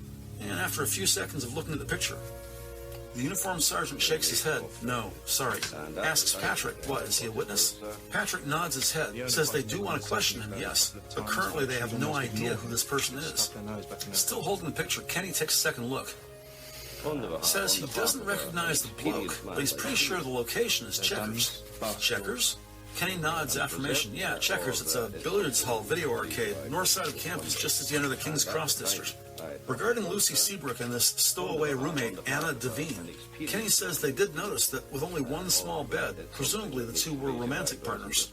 Right, and at least one wound up dead. Patrick asks the next logical question. If they were lovers, what's the odds Lucy Seabrook's murder was a crime of passion? Maybe someone cheated, perhaps a love triangle. The uniformed sergeant says London U's never seen a murder as such, at least not in Kenny's time, but they certainly do get their share of crimes of passion, especially with thousands of these bright young things running about. They see grievous bodily harm, willful destruction of property, but it's seldom a mystery. Students line the hall, gossip lights up, and everyone knows the story, at least one story. Of course, it's suspicious anytime someone disappears, but in this case, the door was locked, the room was generally tidy, no tampering with door or window, there were no valuables left behind or unsecured. CSP found no laptop, no purse, keys, or cell phone. Also, no evidence of a struggle, nor breaking and entering, no evidence of violence, nor foul play. Kenny opens his hands. Not much evidence of anything come to that. So, at the time, CSP concluded Lucy Seabrook and possibly Anna Devine both left this room of their own free will and with neither unusual nor suspicious incident. Kenny clicks his mouse, and looking up at the monitor, they come to a picture of the back of Lucy's door, a calendar of May 2000, May 4th, Oxford football, May 12th, OBGYN, May 14th, Oliver, and a phone number, all of which Patrick quickly jots down before giving Kenny the nod. Got it. The next picture is of Lucy Seabrook's windowsill from the inside, on which two light green mugs sit with black Old English-style fonts printed. One says Lucy, the other says Anna. Another exterior shot, a close-up of the doorknob to the single-occupant dwelling, Unit 116, registered to Lucy Seabrook. A purple latex-gloved hand holds a small ruler, but the door and doorknob have no damage nor evidence of tampering. An alert on Kenny's phone prompts his attention. Then he looks at Patrick and apologizes. Duty calls. Patrick says no, he understands and appreciates Kenny's time. In front of him, closing his laptop, Kenny stands up and wedges it under his arm. The two exchange business cards and a handshake. Kenny says best of luck and leaves the room. Returning to his seat at the conference table, Patrick spends a few more minutes reading from his own copy of CSP's report. Looks up at the video screen, which is returned to its default of Lucy Seabrook's campus ID. Stares at it for a moment. And then he begins putting everything back into his courier bag. And just before departing campus, as instructed, Patrick calls and checks in with his immediate supervisor, Vivian Friend. Tells the boss there's not much they didn't know already, with one possible exception. Though nothing's completely proven, their victim Lucy Seabrook might have secretly taken in a roommate, living with her off the books. And regarding this subject, Patrick's keeping his eye out for one Anna Devine. Patrick hastens to add there's no evidence of foul play. Indeed, they might have been romantic. Either way, it's possible she might know something about Lucy's murder, to which Vivian agrees. Well done, Patrick. Patrick continues, saying there's still no identification on Mystery Boy, IC1, but he's got a lead on that pool hall in the picture, and Patrick's heading up to King's Cross to check out a billiards hall called Checkers. No, Vivian says, she and Rosie are already in King's Cross just now. They will wait for Patrick so they can make it a party of three. It's just possible once they get to Checkers, they might locate Anna Devine or Paul Wainwright. Patrick asks, Paul Wainwright, who's that, our mystery boy? Vivian scoffs, no, Patrick, of course that's not. Oh, it occurs to Vivian that Patrick's been at university all day, so she gives him a quick summary of their interview with parents, following up with Paul Wainwright's credentials. The history of drunken disorderly and 3 counts of assault. Used to hang out at the tavern owned by the victim's parents. Moreover, Paul Wainwright was one of the construction workers 3 years ago when poor dead Lucy Seabrook was poured into the concrete foundation of that building. So, if nothing else, he is certainly a person of interest if you can just find the man. And the Gov urges caution. Such people are not always eager to speak with old Bill. Vivian reiterates the three of them together can all go check out Checkers Billiards Hall. Patrick confirms intersection of 501 at Caledonian Road. Thanking Patrick, Vivian says, copy that. Just a minute, please. Then she tells Patrick to rendezvous with her and Rosie at... Then another pause. Rendezvous with her and Rosie at London Kebab, about a half-mile north, small mom-and-pop restaurant at the intersection of A 5200 and Copenhagen Street. See you there. Half an hour later, after mustering at London Kebab, Vivian, Rosie, and Patrick Lincoln drive down to Checkers Billiards Hall. The three coppers enter to a noisy cacophony of video games. Investigators immediately recognize their man from the mugshot, now alone at the last table near the exit door. As the three law enforcement officers approach, Wainwright spots them. Oh, and here are the table dancers. Even from halfway across the room, detectives can smell booze on his breath. The three-time offender begins chuckling like a lunatic, and Vivian holds up her badge at head level. Mr. Wainwright, we'd like a word. Anyway, yeah, well, I'd love to go to your house, but I don't know where you've been. Extending his pool stick, Anyway, winner stays on. Wainwright nudges Patrick Lincoln in the chest. Winner stays on. Again, harder this time. The detective's left hand does something very fast. As the pool stick hits the ground, Wainwright suddenly finds himself bent over the table, being handcuffed by Rosie McManus, as Patrick Lincoln, holding him down, reads him his rights. Oh, Wainwright, you're a tickler. I'm arresting you on the suspicion of the murder of Lucy Seabrook. Would you like to say anything? It may harm your defense if you do not mention when questioning something. When we get to the car in the back seat, Detective Corporal Patrick Lincoln sits next to a handcuffed Paul Wainwright. Without the benefit of either legal representation or sobriety, anything Wainwright says will be inadmissible in court, so they need to wait for him to sober up. In the front passenger seat, lead investigator Vivian Friend tells DC Rosie McManus to drive them to the nearest drunk tank. Talbot Street Station is about 6 blocks east of the intersection of Quincy, and with everyone's seatbelts buckled, Rosie pulls out into the flow of traffic. 3:45 p.m. Back at the offices of Murder Investigation Team. In the presence of Detectives Rosie McManus and Patrick Lincoln, Vivian Friend briefs her immediate supervisor, DCI Malcolm Savage. Just as off in the distance, they see the rookie Scott Granger step off the elevator carrying a large white paper bag. Ah, the gentleman. So, Wainwright's 3 sheets to the wind and can't be interviewed. Great. Disgusted. How are we getting on with other lines of inquiry? Because the press... Malcolm Savage drops today's paper on the desk. Are getting itchy. Its headline all but mocks their inquiry. Still no leads on Lucy's killer. Barry Pruvis reaches into the white bag and pulls out an apple fritter. No response on the unidentified IC1 in the photograph, I'm afraid. Do you want me to go to the local papers with it? Vivian gestures with a jelly-filled donut. Hang fire for now. Patrick, how are we getting on with Lucy's victimology? As always, didn't I have that many mates at uni? Patrick grabs a strawberry scone. The dress book's pretty slim. And of course, the only one not eating is the big boss, Malcolm Savage. What intelligence have the pub regulars given us about Wainwright? His arm outstretched, Patrick hands the paper bag to Rosie. Frank on his own, bit of an alky. Celia felt sorry for him and gave him the odd job. Rosie gives the bag to Savage. How many witnesses have we got left to re-interview? Who takes nothing and hands it back to Rosie. Part-time barmaid, Moira Hopkins. Rosie takes a bite as the ringing phone is answered by Barry Pruvis, who then holds it to his chest and looks at Vivian. Got forensics on line 2. Yep. Scott, go with Rosie. Vivian picks up line 2 just as a dollop of jam drops on her paperwork. Focus. Boogers. On the other end of the call, senior crime officer John Cornell says it's good to hear her, too. Cornell tells Vivian that after soaking all night in brom thermal acetate, the clothing of their victim, Lucy Seabrook, just came back from the Blue Room, and they're about to start testing for trace evidence. Vivian thanks the SoCo and says she'll be right down.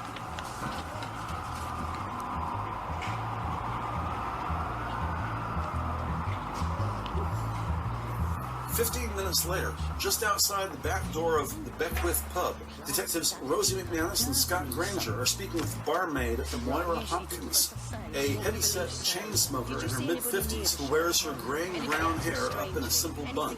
She sports a light gray hoodie over comfort-fit denim blue jeans.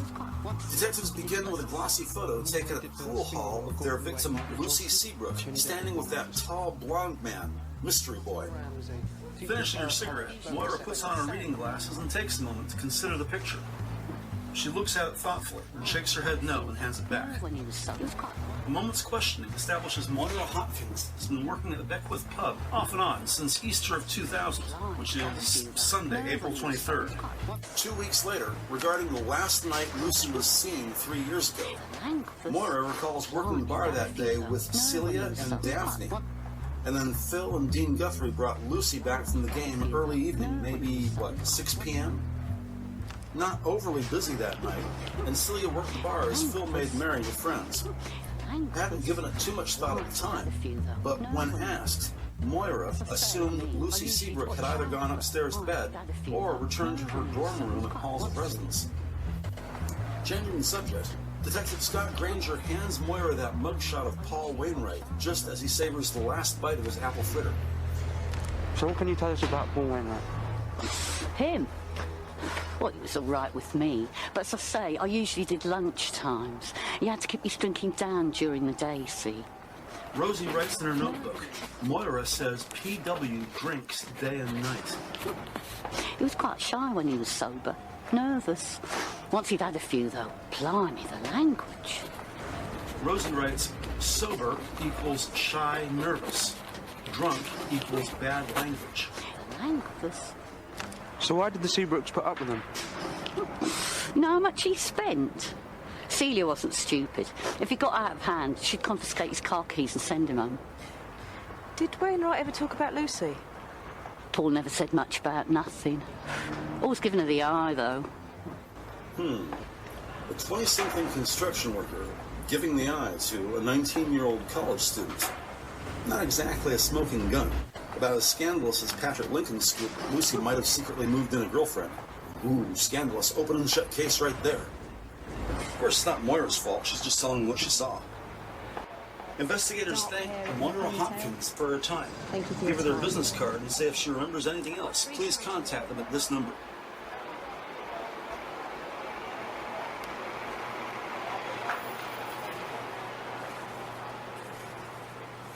During this time, at the underground facilities of Forensics Lab, DI Vivian Friend meets with Scene of Crime Officer Dr. John Cornell. On the counter at the left side of the room, there's an upright square-shaped container, its side open and facing them. A little larger than the shoebox, its interior lined with black velvet and equipped with a blue fluorescent light near its top. Then, laid out on a large stainless steel table, is Lucy Seabrook's burial shroud. A blue denim jacket, black concert t-shirt, dark jeans, pastel pink underwear, and 2 white ankle socks, accompanied by a pair of green trainers with shoelaces bagged separately. Vivian watches as John Cornell, his hands gloved in blue latex, holds the victim's underwear under blue light, then sprays the fabric with some sort of chemical, causing an irregular-shaped dark orange stain to appear, surrounded by smaller spots of orange, correctly identified by the detective inspector. Semen. Sexual motive? It's unusual if the victim's found still wearing underwear. You want me to fast-track the DNA sample for you? Considering the DNA profile of their primary suspect, Paul Wainwright, is already in the system, Vivian grabs a yellow sticky note and fashions an impromptu business card, printing a phone number followed by the words DS Jim Daws, NDNAD. And as for the semen on the victim's panties... Compare it with Paul Wainwright's. She hands him the small yellow sticky note. Jim Daws has the details. Meanwhile, upstairs at Missing Persons on the 5th floor, Detective Sergeant Barry Pruvis sits at his desk, his face rife with remorse, as he reads M.I.T's in-house newsletter, The Job. Printed on recycled news stock, The Job is designed to look like a regular newspaper. The obituary section features the death of one Graham Friend. Friend. Vivian's not married, so...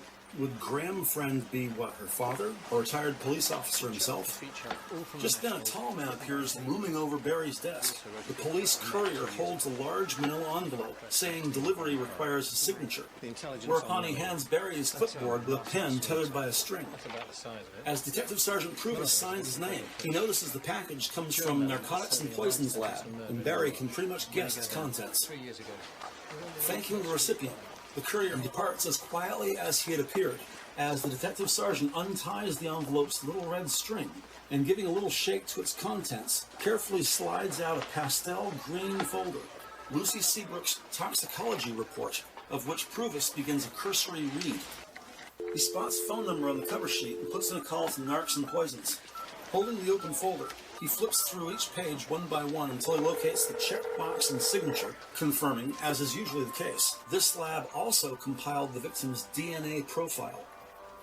Blimey, seems Lucy had a taste for the hard drugs, including crack cocaine, speed, ecstasy, MDMA. Still on hold, he reads the street drug's pharmaceutical compound, 3,4-methylene, M.I.T. 3,4-methylene. Just then the phone line's picked up by a live information clerk who identifies herself as Sheila Montgomery, a friendly staffer with whom Barry's worked in the past. His tone pleasant.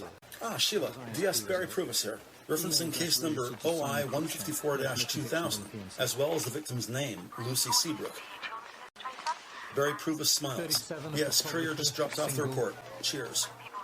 In a process with which they're both familiar, Barry says he'd like a copy of the victim's DNA profile delivered fast-track to the National DNA Database, NDNAD. Attention Jim Daws, M.I.T. On the phone, he can hear Sheila typing on her keyboard. She double-checks the original inquiry number as 154-2000, and Barry says, as usual, Sheila Montgomery's work is the pinnacle of accuracy. With a chuckle, Sheila says if Barry lies, she'll swear to it. Another moment's pause, but she says if he has a pen ready, she'll read his delivery confirmation. Two officers finish their call. Barry stands, and closing the toxicology report, he grabs the newsletter, The Job, and carries both down one flight of stairs to M.I.T., only to discover Vivian Friend is not at her desk. When he enters the break room, Rosie McManus is standing at the counter preparing a cup of tea, and they exchange a familiar smile. See last week's copy of The Job?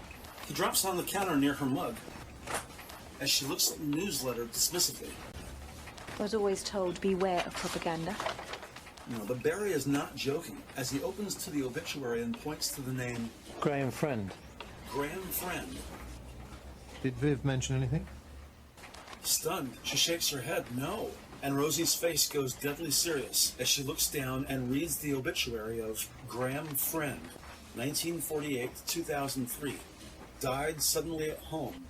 Burial service to be held at St. Thomas's, 7 p.m. Tuesday, 11th of May. They hear the lift, look up and see their boss. Leaving the Job newsletter on the counter, Barry Pruvis exits the break room, and as he approaches Vivian Friend, Barry hands her Lucy's toxicology report. Vivian takes the light green folder, opens it, and begins reading, as Barry highlights the basics. Lab found traces of MDMA. Ecstasy? Or 3,4-methylene N-methylamphetamine, to be correct. Try saying that when you're off your face. Rosie puts some paperwork in a desk drawer and closes it. They also found traces of speed and crack cocaine. Crack? Ecstasy? But whilst at university, that's not the impression Patrick Lincoln got. None of her friends' statements mention recreational drug use. Right. But the youngest man, Scott Granger, That age? Come on. is not impressed. Experimenting with drugs comes naturally. Oh, listen to the expert. You're speaking from experience. They're hardly going to own up to a copper, are they? Patrick staples 4 pages top left corner and hands them to Vivian. Here's the list of friends. Okay, let's start with Della Wharton then. Detectives Vivian Friend and Rosie McManus take the lift down to Vehicle Motor Pool, get the same car they had earlier. And about 15 minutes later, they're at the West 12 Shopping Center at the intersection of the A3220 and Holland Park Avenue. Once inside the mall, resisting the urge to stop for coffee in a Cinnabon, detectives take the escalator to the shopping center's top floor, where they see an enormous sign heralding Amanda's, a spacious, trendy clothing shop with half a dozen fashionably dressed mannequins looking out at the mall through an all-glass storefront. As detectives enter, they're greeted by a slender, 50-something blonde woman wearing a red blazer over a black t-shirt and matching black yoga pants. Conservative diamond stud earrings, reading glasses tucked into a breast pocket, and a curly Q bracelet of keys on her left wrist. No wedding band. Brief introductions. And when detectives explain the nature of their visit, the store manager, Daphne Pennington, escorts Vivian and Rosie to the store's service desk, where a sales clerk stands near the register folding a pair of khaki trousers. There's only 2 other customers in the store, and the store manager tells the clerk, Della Waterman, to take all the time she needs in helping these 2 detectives. Wearing a stylish sleeveless top of subdued purple and designer denim blue jeans, Della Waterman is an attractive 23-year-old African Caribbean woman who stands 5'6" on an athletic 130-pound frame. A brief set of questions establishes that Della Waterman used to live next door to Lucy at London University's halls of residence, dorms. They weren't especially close, but because they shared a common loo connecting the 2 rooms, the 2 students were friendly and would occasionally talk with each other. Did she talk much about her home life? She seemed a bit embarrassed about it. A bit loose. On the detective's side of the counter, Rosie takes out a notebook and sidesteps so she can better face Della. Why do you think she was embarrassed? You met her dad? What about him? In her notebook, Rosie writes, Father, Phil. Now that Rosie's moved, the sales clerk spots a blouse on the floor and steps out from behind the counter. Came to an open day once. She walks over and picks it up, shakes the garment vigorously, and continues talking about Lucy's father at University Open Day. Couldn't stop hugging her. The fact that she came to university after her illness. Nobody even knew until he said. Della mindfully hangs up the blouse as Rosie watches her. He was just proud, that's all. She wanted to lead a normal life. Blend in. When Vivian asks, Did you know she was pregnant? Della's surprised. I thought she was gay. Why's that? Clubs she used to talk about. Like what? The 3 women walk back to the service desk. Frantic, the 800, you know, those kind of clubs. Well, lots of people go to gay clubs. She made a pass at me once, drunk and stuff. In her notebook, Rosie writes, Lucy, You know, gay, she never asked for the last question supper. mark. Kind of messed up our friendship. Couldn't you talk to her about it? Never knew how she'd react if I did. She had these mood swings. Sometimes she'd be right, other times she'd just fly off the handle. Rosie takes note. Mood swings and, quote, fly off the handle, unquote. Very often that's what drug users do. But without mentioning drugs, and to that point of sudden outbursts, Detective Rosie McManus asks, What do you think brought that on? Conflicted, Della freezes, gets a gentle nudge from DI friend. We know she was taking drugs. Lucy was bang into it. She always had stuff on her. She kind of handed the stuff around like sweets. You think she was stealing? She never asked for any money. In her notebook, Rosie writes, free drugs, and draws a circle around it. Reaching into her handbag, Vivian pulls out the picture of Mystery Boy, IC1, standing with their victim, Lucy Seabrook, in the darkened pool hall. Recognize this man? Like I said to the last lot, I don't know. A few more questions lead to apologetic shrugs and head shakes. What do you think? Wrapping up their interview, Vivian and Rosie handed her business card with the usual bit about call if she remembers anything. Now, walking through the mall as they make their way back to the parking lot, Vivian and Rosie review what they know so far, which, admittedly, isn't very much. Rosie reads from her notebook. Autopsy showed 4 cuts across the top of Lucy's left wrist and forearm, a recent spinal tap, as well as an older 3-inch surgical scar on her left knee. Reading from her own notes, Vivian reviews Lucy's last hours of life.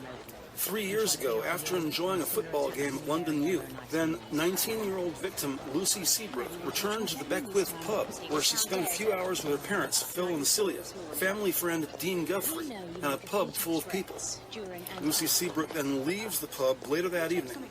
At some unknown location, she is attacked from behind, bludgeoned with some sort of hammer or blunt instrument. Then her body is dumped at a construction site in the structural foundation of a 2-story building. And what about that family friend, Dean Guthrie? Vivian repeats the name and confirms with Rosie. He's that huge bald guy, best mates with Phil Seabrook, Lucy's father, right? Rosie confirms that's correct as she reads from her notebook, Big, Bald Dean Guthrie. Trusted by the family, and by the way he jumped behind the bar earlier, apparently he'd be the de facto bouncer if nothing else. Two detectives both agree they should speak to this Dean Guthrie person, pay him a visit somewhere away from the pub. In the meantime, according to the victim's parents, Rosie goes back to her notebook. Their suspect, Paul Wainwright, said he had wanted to sketch Lucy in the nude, and he was belligerent the night Lucy disappeared. Furthermore, contractor Paul Wainwright worked that construction site where Lucy Seabrook was dumped. According to witnesses, Lucy Seabrook had an explosive temper. She might have been gay, and she was definitely pregnant. Oh, the drama we hide from our parents. She was pregnant, so she did it with men. Yet she tried it on with Della. Bisexual, so what? It's the gap in the victimology. Not so much a gap as a bloody great chasm. Not her parents' daughter. No. Where does a student get the money for all those drugs? Not waiting for an answer, Detective Inspector Friend takes out her cell phone, hits speed dial 9. Thank you for calling the Metro Police Service. The party you're calling. Detective Sergeant Trevor Hand. Trevor Hands evidently is on another call, as Vivian gets sent directly to voicemail. But preferring to speak to a live body, she hits pound 33, the general rotary system, causing Vivian's calls to ring on all available phones, the first of which is answered by Detective Corporal Scott Granger. The young rookie says Trevor Hands is currently on the phone with Drivers Vehicle Licensing Agency. DVLA says Paul Wainwright's car was auctioned off by Crown after his second arrest back in September of 2000, 4 months after Lucy Seabrook's murder. It's no longer in Greater London, and Trevor's trying to track down the vehicle's current owner and their location. Good, Vivian acknowledges, then changes subject. The lead investigator briefs Scott Granger on their interview with sales associate Della Waterman. Vivian tells Scott to get the word out at the office. Tell Trevor and Patrick and Barry Pruvis upstairs. Also make a note on the whiteboard. They need to reach out to the LGBT community. Anywhere Lucy Seabrook might have left a footprint 3 years ago. So get out there, check out the bars, feminist groups maybe. Could she have used the singles ads? Talk to people in the community. See if Lucy Seabrook's name was ever registered with any of the members-only clubs. There's a pause as Scott Granger takes down the information. When asked, Scott says Trevor is still on the phone, and should he ask Trevor to call her back? Not necessary. Vivian says she and Rosie should be back at M.I.T. in about 10 minutes. Understood. Scott says he'll start compiling a list of nearby nightclubs. That's right, gay clubs. Quick as you can, Scott. Don't forget you've still got Wainwright in the bin. Yeah, I'll give Barry a bell, check if he's compass yet. Ending her call with Scott Granger, Vivian once again hits speed dial 9. Once again goes directly to Trevor's voicemail. The party you're calling. Sergeant Trevor Hand. But this time she leaves a message asking Trevor to please pull Lucy Seabrook's financial history. Checking account, savings, credit cards, anything that works. Besides the money from her parents, did Lucy Seabrook have any other income? Where did she do her banking? How did she spend her money? Also, BOLO for anything relevant to the gay community. Charitable donations. Women's shelters. Magazine subscriptions.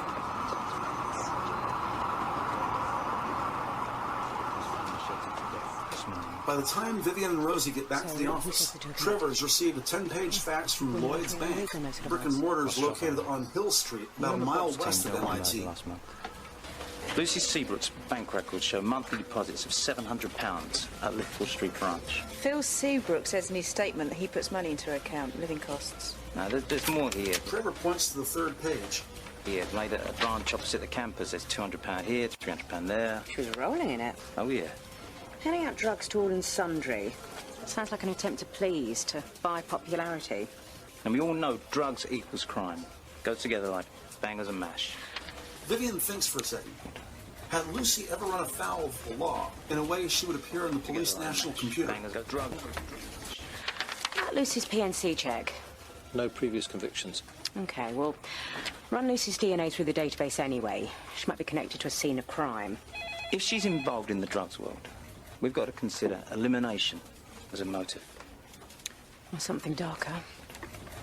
Rosie hangs up the phone, looks at her boss. Talbot Street Station, Gov. Wainwright's fit for interview. And two women depart as quickly as they had arrived.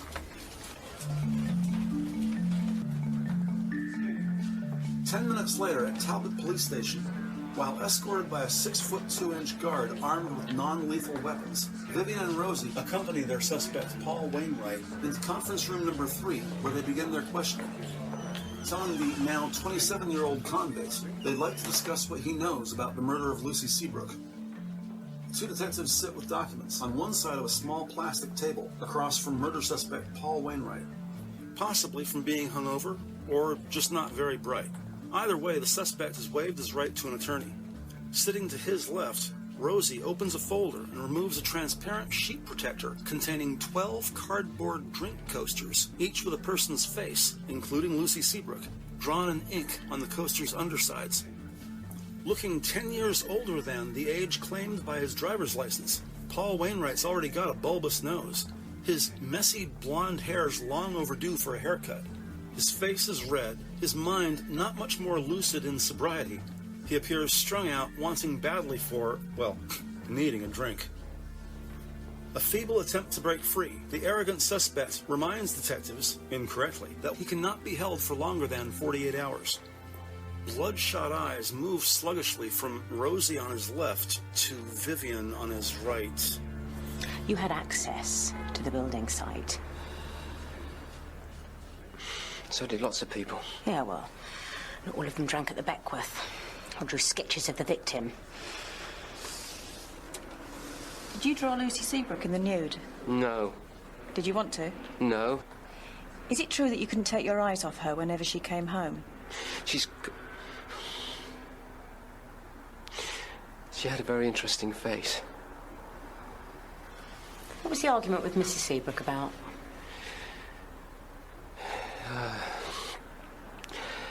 I couldn't find my wallet. Thought that she'd taken it. Did that make you angry? All the other witnesses at the pub that night said you became abusive. Had to be removed. Are you a violent man, Mr. Wainwright? What are you saying? How many times have you been prosecuted for assault? 3. I think 3 times. 3. Doesn't mean that I killed Lucy. How do you know, if you can't remember? In a split second, the miscreant leaps up onto the table, landing on his knees, and investigators move back as he jumps to his feet, now standing on the table, pointing angrily, screaming at detectives, as 2 hulking guards rush in and restrain this raging lunatic, with a 3rd guard just outside the door standing by.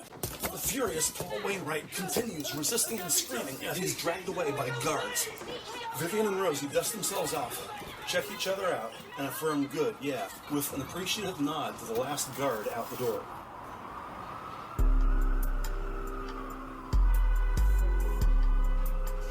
Over the next 3 days, detectives take statements from nearly a dozen witnesses and pursue whatever leads those statements provide. As with most murder cases, learn how the victim lived her life, and you'll likely discover the person or people who ended it. Using information provided by Campus Safety Police, Detective Patrick Lincoln tracks down the 4 friends of Lucy Seabrook, and by friends, that is, those who saw Lucy in person at least once a week, and correctly selected Lucy's face image from a page of 7 other people. These witness counts have some revealing commonalities. The 4 alumni questioned had no idea Lucy had been pregnant. The few times they saw her in person, the 19-year-old redhead kept to herself mostly, wouldn't make eye contact, wouldn't make conversation. The few friendships she struck up were soon scuttled by her own explosive temper. Regarding the night Lucy went missing, it appears the 4th of May 2000 was a fairly common night. A medium-sized crowd, people were singing croquet, playing darts, the usual. Paul Wainwright was extremely intoxicated, which was usual. When Phil brought Lucy back from the football game, Celia Seabrook, who had spent all afternoon and early evening working the bar, took a much-deserved dinner break upstairs in their flat, while Phil briefly filled in at the bar, with Lucy sitting alone near the door. Shortly after Celia came downstairs, she and Paul Wainwright got in a row when he accused Celia of stealing his wallet. The general consensus is Wainwright was told to leave at about 10:30, give or take 15 minutes. And other than this one altercation between Celia and Paul Wainwright, there was nothing unusual noticed that night anywhere near or within the Beckwith Pub. 3 years on, as detectives are now researching Lucy's death, Scott Granger's been working the LGBT community, asking around, showing Lucy's picture, and pursuing the usual victimology in accordance with his training. And this is where the young rookie strikes gold, when he makes the acquaintance of Lucy Seabrook's best friend, who still frequents the same bar she and Lucy used to enjoy together. Under the same ownership for over 30 years, the Lucky Duck Cocktails and Dance is an upscale gay bar located in the Limehouse district about 4 miles east of London University. A well-regarded 50-50 bar in that it caters happily to women and men equally, the Lucky Duck is far enough from halls of residence that its distance is its discretion. While just a straight shot east across Turnberry route, any trip from dorm to bar wouldn't take longer than 15 minutes.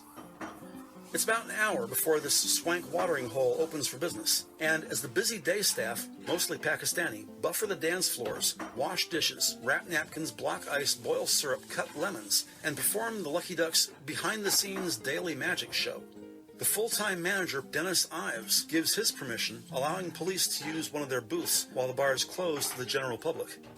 And at about 3:45 p.m., the baby-faced detective Corporal Scott Granger can be seen sitting in a corner booth, reading from a folder laid open-faced on the table in front of him.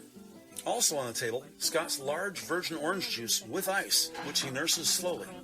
Seated across from Scott, a noticeably attractive blonde woman dressed for clubbing in a small, form-fitting emerald green mini dress with a pair of fashionable black leather ankle boots. A complete mismatch to Scott's dark blue coat and black tie, just as her sexy clothes and shapely figure are a mismatch to the sad tone of their discussion, and she begins to cry softly, mostly ruining her skillfully applied mascara. Always the gentleman, Scott Granger reaches across the table and hands her a napkin. A moment's pause, and Detective Granger says something in a compassionate tone, and she nods her head in agreement. Circling a finger over the paperwork laid out before him, Scott then opens both hands and leans back in the booth, finishing his sentence. She opens a manila envelope and pulls out a large, glossy black and white photo, a headshot, the type used by actors. When she hands it to Scott, he looks at it and sees a 20-something white guy with blonde hair and a mustache. He points to the picture and says something that makes the woman shake her head no. Then she waves her hand dismissively at the picture, causing Scott to slide it beneath a pink document on the left side of his open folder. Pointing to her watch, she shrugs dermabrased, smooth shoulders, tilts her head slightly left, and shakes her head no. And as she begins rocking left to right, this dishy blonde woman scoots out of the booth. Then, standing, she rises to her healthy 5'8" stature, with all the right curves in all the right places. Still seated, Scott looks up at her, extends an outstretched arm, and the two shake hands. An unusual gesture in this environment, marking the end to an equally unusual meeting. And as the pretty girl departs, the 26-year-old detective briefly enjoys the view as she rounds the bar, walking out the establishment's front main entrance. Now alone, Scott takes out his small notebook, opens it, lays it out flat along the side of the open folder, compares information, and jots down notes on a sheet of paper on the folder's left side. He sips from his orange juice, and with his left hand, flips beneath the pink sheet and comes to that glossy image of the blonde man with a mustache. Sliding the headshot to the right, uncovers another black and white image of the pretty woman who just departed. Scott puts the woman's picture on top of the man's face on the right, closes the folder and collects his notebook, holding both in his right hand. Finishing his orange juice, he slides a few quid beneath the empty glass. A quick glance back at the booth to ensure he's not left anything behind. And it's about 4:15 when Scott leaves the building. The weather's turned and the sky is gray. Had to be removed. You're a violent man. About 20 minutes later, at the offices of M.I.T, investigators acknowledge they don't have enough actual evidence to file meaningful charges. If Crown prosecutors are to convict Paul Wainwright of murder, M.I.T needs more evidence. The conspicuously vaulted suspect, whose interview video is being reviewed by Trevor, Patrick, Rosie, and Barry Pruvis, as lead investigator Vivian Friend comments. We've got to be ultra careful. If he genuinely blacked out that night, he won't have a clue whether he murdered Lucy or not. Chances are, if we present him with enough evidence, he'll cough. We need to find Wainwright's car. I'll give the DVLA another ring. Lucy's DNA suspect check. She's not on the database. But Anna Devine's got a caution for soliciting. What's prostitution got to do with it? Lucy's DNA matches Anna Devine's. She's been using another name. So Lucy Seabrook and Anna Devine are the same person. And without missing a beat, Vivian uncaps the marker and writes on the whiteboard, a.k.a. Anna Devine equals prostitution. There's the lift. The door is open, and it's Scott Granger. Gov? Yep. I've checked out the clubs Lucy Seabrook frequented. Yeah, and? Girl matching Lucy's description. Called herself Anna. Yeah, Trevor hooks the thumb at the whiteboard. We know. I've managed to trace her best mate. Oliver Bryson, your man. So, Lucy Seabrook's best friend was Oliver Bryson? The obvious next question is asked by Vivian Friend. Where can we find him? Her. He's had a sex change. Calls herself Olivia now.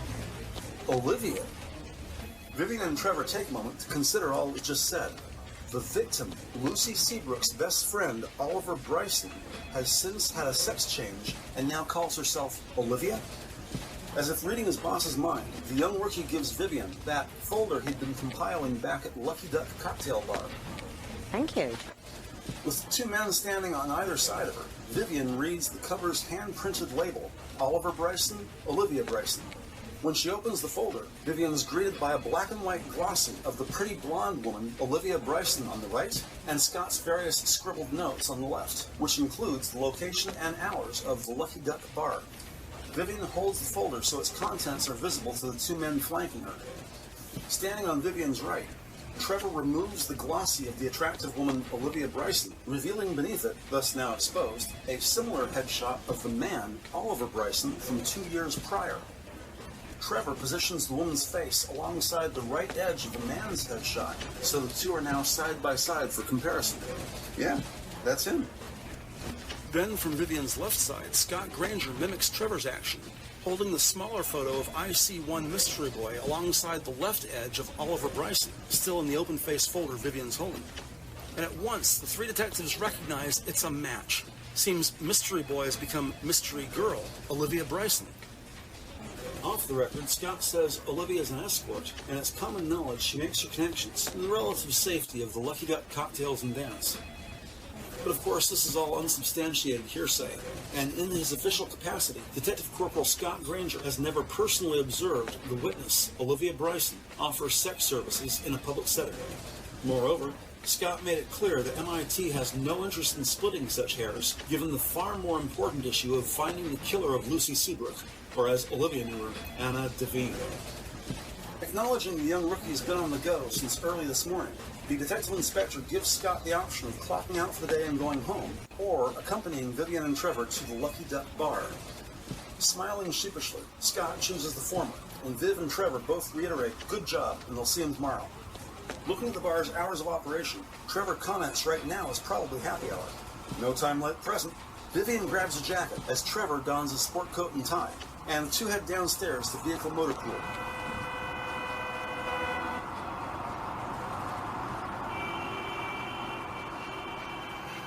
"20 minutes later, it is indeed happy hour, as detectives Vivian Friend and Trevor Hands enter a much busier Lucky Duck Cocktails and Dance. As detectives approach the bar, Trevor's tone is friendly as he displays his badge and police ID and leans in over the counter to address a tall man with rolled-up sleeves currently drying a wine glass. Excuse me. Yeah, sorry. I'm looking for Olivia Bryson. Quickly scanning Trevor's badge, the bartender looks around the room, then points to Trevor and Vivian's far right. The blonde lady at the end of the bar? Trevor looks. Blonde lady at the end of the bar, yes. And the two detectives regard the barkeep with a nod of appreciation. Cheers. They turn right, and now Vivian takes the lead as they both slowly make their way through the festive crowd of joyous partiers. As they get closer, they can see the woman's mascara speaks to recent tears, although currently she is not crying. Olivia Bryson has not yet spotted them, and as Trevor hangs back blending into the crowd, now 5 feet away, Vivian takes out her badge and police ID as she addresses Olivia Bryson. Dear my friend, murder investigation team. After brief introductions, Olivia Bryson guides Vivian to a slightly quieter booth, similar to where she and Scott had been seated earlier this afternoon. The two women take a seat opposite each other.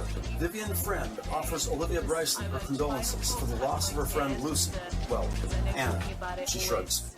The shapely blonde says she knew her friend's actual name was Lucy Seabrook, but her friend had always preferred to be called Anna to maintain her privacy. She says Anna felt safer that way. A taller blonde gentleman approaches the table, and Trevor offers Olivia a glass of water as he slides into the booth next to his boss. She takes a drink of water, then asks detectives how did her friend Anna die? And avoiding the gory details, Vivian says simply, quick blow to the head, never knew what hit her, and again offers their condolences. I'm sorry. Staring off into space, Olivia Bryson begins to cry. Sometimes I forget just how much I miss her. What was your relationship with Lucy? We were mates. And sometimes she'd come over to mine and cuddle up in bed, just for comfort. By all accounts, Olivia Bryson appears candid and honest, comfortable speaking with Vivian, and Trevor decides to keep quiet and take notes as the two women speak with the late Lucy Seabrook, a.k.a. Anna Devine. When did you last see her? We had a fight. Lucy had armed herself with one of my razors. Harmed herself. Trevor recalls Lucy's autopsy report. Just above the top of her left wrist, 4 parallel scars. Right across her arm. Across the victim's left forearm. Told it, you silly bitch. What do you want to go and do that for? And she wouldn't tell me. Sad about the baby. You knew? She didn't want to tell her parents. Trevor writes in his notebook, didn't want to tell parents. Pregnant, self-harm, drugs, gay. Why not tell family? ? And I reckon she'd set the cat amongst the pigeons. I said, well, she didn't know if she didn't try. She just seemed so alone. Trevor checks his notes, considers one possible scenario in which Lucy departs the pub, intending to come round to Olivia's place, then is killed in transit, the body driven to the construction site and dumped. Finally breaking the silence, he asks Olivia if they can give her a ride home, which leads to a brief discussion in which it's agreed that instead of driving, detectives will accompany Olivia on the quarter-mile walk back to her flat. As the three depart for the Lucky Duck cocktails and dance a few minutes later, the cool night air is pleasant and breezy as Olivia leads Vivian and Trevor back to her place. Turning a corner, they are now walking north on Barnes Street. The sidewalk is so densely populated that, if blindfolded, one might easily think it was 12 noon. This vicinity is a business district, but half block north, Vivian sees a mailbox on the right, across the street from which the first residential building is seen. And pointing, Trevor asks Olivia if that's where she lives. Yeah, just up on the left. She ever talked to you about her hunters? Well, Lucy got beaten up once. And some bloke in a back alley refused to pay her. Well, I tried to get her to become an escort. You know, get off the streets and go to hotels. Hotels, yes. But back alley? Recalling Detective Patrick Lincoln's account of Lucy's dorm room on campus, Trevor asks her best friend, if Lucy was going to do something so risky, why not just use her dorm room? But sharing Trevor's confusion, the attractive blonde shakes her head, says she would sometimes ask Anna that very question, only to be angrily screamed at to mind her own business. Does she have any regular clients? Yeah. Well, I just wanted to be a safety net. Sometimes she'd give me the punters' phone numbers, ring from the hotel and let me know if she was all right. Well, I'll show you. I've got them in my old diaries. Detectives see the woman back to her flat safely, and for their service, Olivia Bryson loans detectives 2 small books with about 24 hand-entered phone numbers and email addresses, clients and contacts of the late Lucy Seabrook, a.k.a. Anna Devine.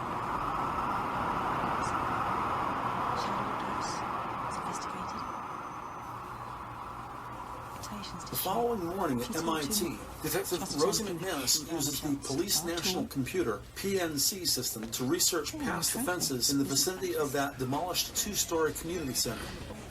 Across the room, over near the lift and stairwell, Vivian friend Trevor Hands and Scott Granger review the information supplied last night by the witness Olivia Bryson. Scott has flipped the whiteboard and now, printing legibly on its unused clear side, the rookie transcribes content as Detective Inspector Friend methodically reads aloud each phone number from Olivia Bryson's diaries. Yep. And the number is 07774 748 3210. Very Pruvis appears carrying a fax from Driver and Vehicle Licensing Agency. Still want forensics to go ahead stripping Wainwright's car. Paul Wainwright's car. When was it traced? This morning, coming down on a low loader from Birmingham. Owner's not too happy. Wow. Taxpayers have already footed the bill for getting his car down here. They may as well run it for trace evidence, if for no other reason, just to conclusively rule out Paul Wainwright. Well, it's in the action log now, I might as well. As Barry takes the stairs back up to his office, Rosie looks up from her monitor and addresses Vivian. Go. Yeah. Who gives the book to Trevor. P&C check on curb crawling offences. And approaches the desk of Rosie McManus, who reads from the screen as she speaks. Curb crawling offences. 803 arrests in the 6 months preceding Lucy's murder, including Dean Guthrie. Phil's best mate. Sitting at his desk, Detective Patrick Lincoln chimes in. Goes to football with him, as did Lucy. They're associated. She walks back over to the whiteboard, addressing Trevor and Scott. Any of the numbers in Olivia's diaries match Dean Guthrie's mobile? Not yet. Still think he's worth a visit. Trevor blurts out, "No time like the present." Vivian nods her agreement. Rosie McManus joins them. And half an hour later, the three detectives find Dean Guthrie just across the river in the Vauxhall district, working out fiercely at Maggie's boxing gym. Again, dressed in his signature black t-shirt, the muscle-bound giant is practicing his jabs and punches on a 100-pound punching bag which hangs suspended by a metal chain about a foot off the ground. An impressive display of physical destructive potential. The bag swings a few inches with each of Dean Guthrie's powerful blows. Trying, failing to make eye contact, D.I. Vivian Friend respectfully addresses the giant. Guthrie, I'd like to ask you a few questions. What about? Continuing his assault on the leather bag, Dean Guthrie barely acknowledges the investigator's presence. Vivian Friend lowers her voice. I thought if we could do this in private. Well, I ain't going nowhere. I ain't going nowhere? Oh, so it's like that, is it? And Vivian clearly explains the nature of their visit.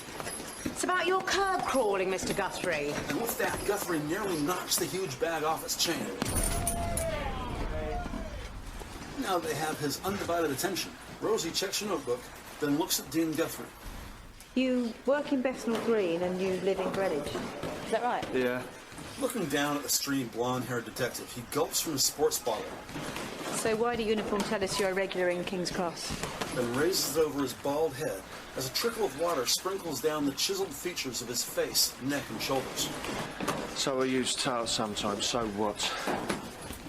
Without fanfare or machismo, indeed nearly escaping notice, about 3 meters directly behind Dean Guthrie, Detective Sergeant Trevor Hands has quietly positioned himself in the doorway, seemingly disinterested, arms folded, casually leaning against the frame. Did you ever see Lucy Seabrook? What, King's Cross? Yeah, well, we know she was working as a prostitute. Prostitute? Dean's smile borders on laughter. Come again? What's so funny, Mr. Guthrie? Phil's little girl at Hall, you're having me on. We'll be wanting a DNA sample. Yeah, Dean drops the smile, makes an ugly face. But you can have one. Physically turns his back on them and resumes punching the human-sized leather target, while half thinking aloud, half giving testimony. Because I wouldn't harm a hair on that girl's head. Wordlessly exchanging eye contact with Vivian Friend, Detective Trevor Hands casually steps around behind the punching bag, facing the giant, now with the bag between them, as Dean tries to clear his good name, insisting he had always helped support Lucy Seabrook's fundraising efforts. I took part in all the charity stuff. While using both hands, the detective moves in and holds the bag firmly, with the familiarity of a boxing trainer, steadying its generous mass as Guthrie continues punching. So what was wrong? I drove them down to Land's End for a sponsored bike ride. Lucy can't have been a tart. Seems like no one knew what she was really like. Vivian and Rosie sense the big man's getting uncomfortable, and as they approach the two men, an apparently naive Dean Guthrie speculates about Lucy's prostitution. Lucy mind her own business. But it could only have happened when she was at college. Why? Because her and Phil were joined at the hip. I mean, he was gutted when she moved out the pub. And with Rosie McManus taking notes, Vivian Friend focuses on that joined at the hip comment. Even when she lived at home, they can't have been together 24/7. Well, near as damn it. Dean starts punching the bag with increasing force.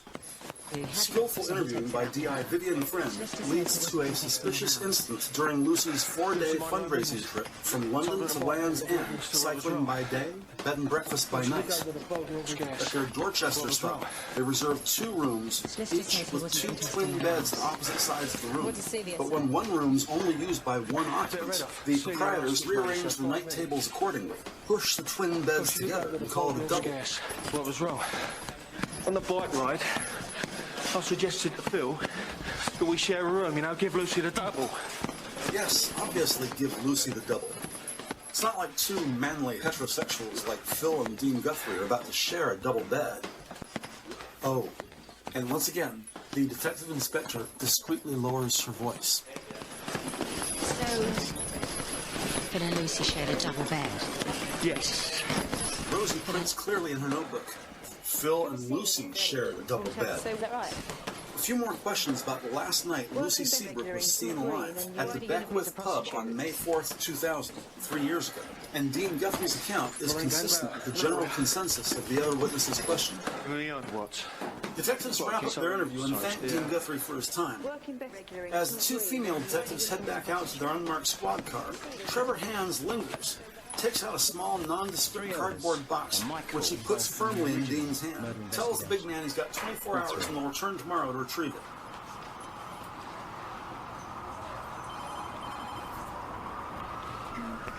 Upon their return to M.I.T, Trevor gets an important call which takes in his office. Sergeant Trevor Hands. As Vivian and Rosie go into the break room to take off and hang up their coats.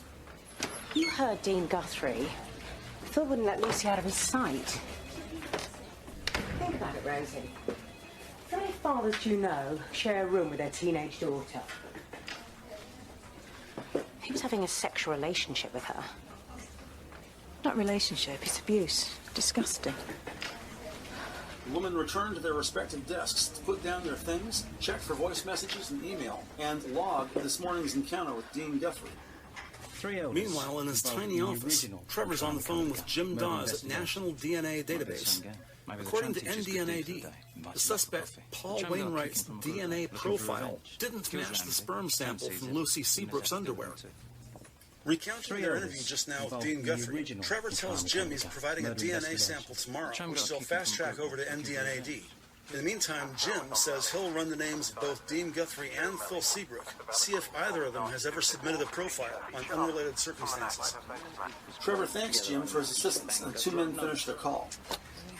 Trevor exits his office to find most of his colleagues sitting around, some standing, casually reviewing the case. The 2 rookies, Patrick Lincoln and Scott Granger, as well as Rosie McManus, Vivian Friend, and their big boss, DCI Malcolm Savage. At issue, what exactly does M.I.T. actually know about the victim so far, the victimology, and what can they infer from this information? Past victim. Using another name implies a need to live in a fantasy. We know the injury to her wrist was self-inflicted. She had a drug problem. So she wasn't a saint after all. I reckon these are all escape mechanisms. It's the same with the prostitution.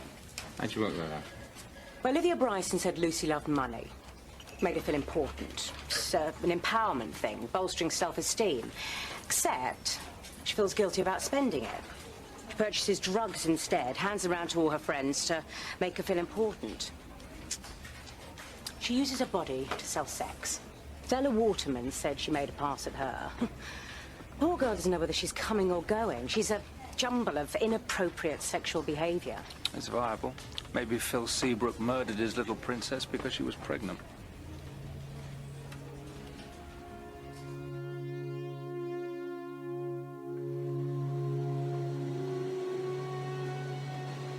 The following morning at the Beckwith Pub, it's early, well before business hours.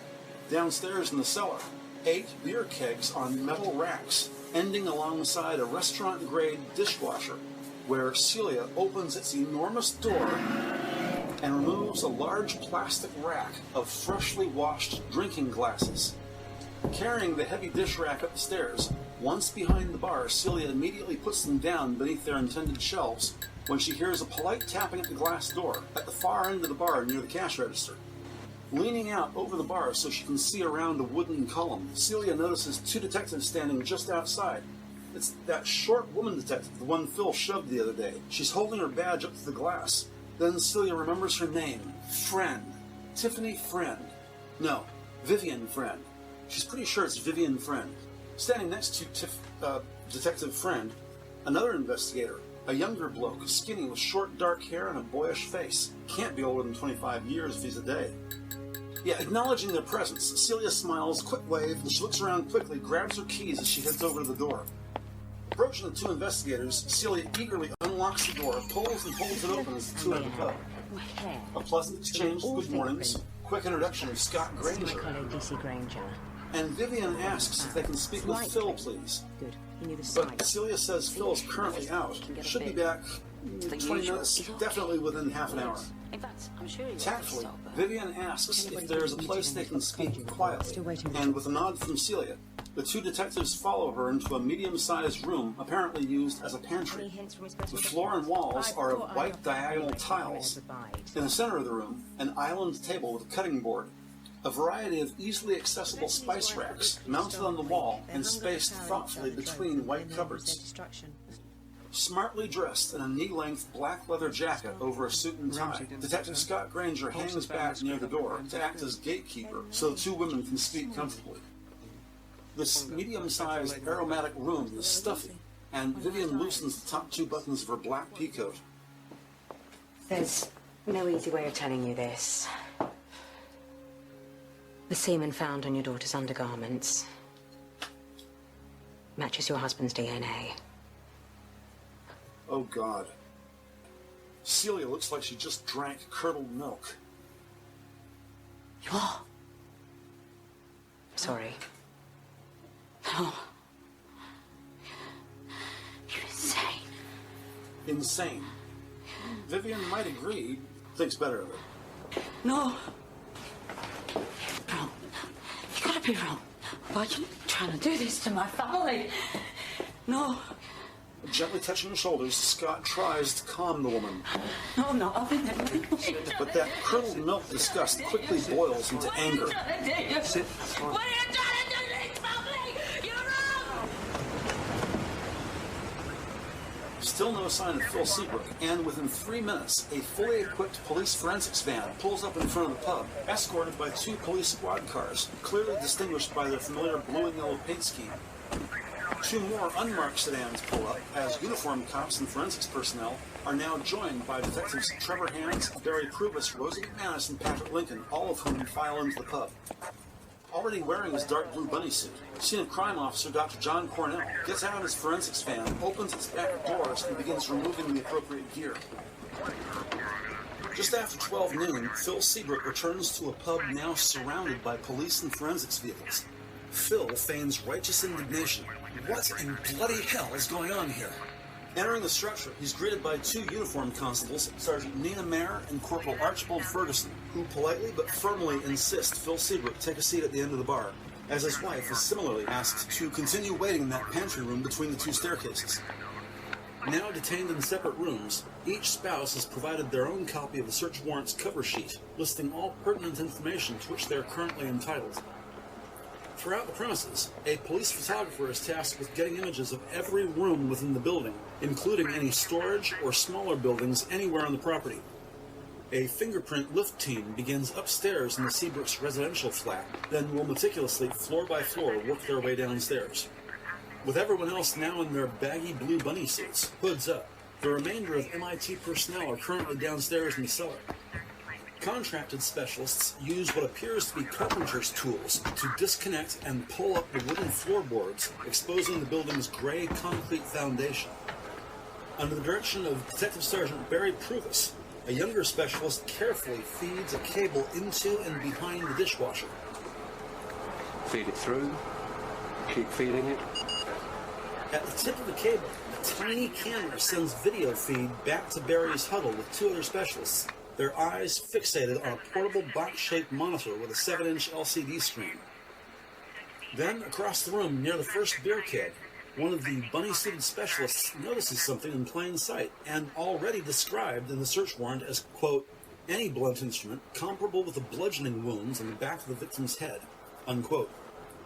The round-faced specialist bends down and lifts a heavy 3-pound mallet. Its heft feels like he's holding a crowbar made of solid lead. He opens an evidence bag and slides this extra thick hammer within. Detective McManus approaches, and they exchange a familiar smile as Specialist Gary Sherman holds the bag by its top, raises it to head level, and shines his light on the transparent plastic so Rosie can see the heavy lead mallet. It's used to knock the taps into beer kegs. Diameter matches the victim's head injuries. It may not be the same, of course, but... Then across the room, over near the wall, about 2 meters back from the stairs, another scientist sprays the exposed brick with luminol and speaks loud enough to be heard over the competing sounds. Okay, can I have the house lights down, please? Not exactly pitch black, but dark enough for the task at hand. And no one speaks as forensics technician Angus Campbell shines his Metro Police-issued UV blacklight on the wall where he had just sprayed. And now, everyone can observe the presence of blood. In this context, seen as a large luminescent patch of glowing blue, smeared diagonally across the wall. Moving his blacklight torch accordingly, forensics technician Campbell follows the stain down the wall of the cellar's concrete foundation, the ground. There's blood spatters. And quite a lot of them. Meaning, this was the kill zone. Lucy Seabrook never left this cellar alive. After spraying the ground, his UV light reveals that same glowing blue streaking all the way back to the bottom step of the staircase. And in about 10 minutes, continued testing shows more streaks leading up the stairs with the occasional droplet beneath, and ultimately outside the car park. And to his consternation, the patriarch Phil Seabrook, now their second suspect, is handcuffed and detained for questioning in the murder of Lucy Seabrook. I haven't done anything! The pantry door opens and Celia Seabrook lunges at her incestuous husband. With clenched fists, she begins furiously striking Phil about the head, back, and neck. And once again, the couple are separated by detectives, who walk the shackled suspect out to waiting squad cars.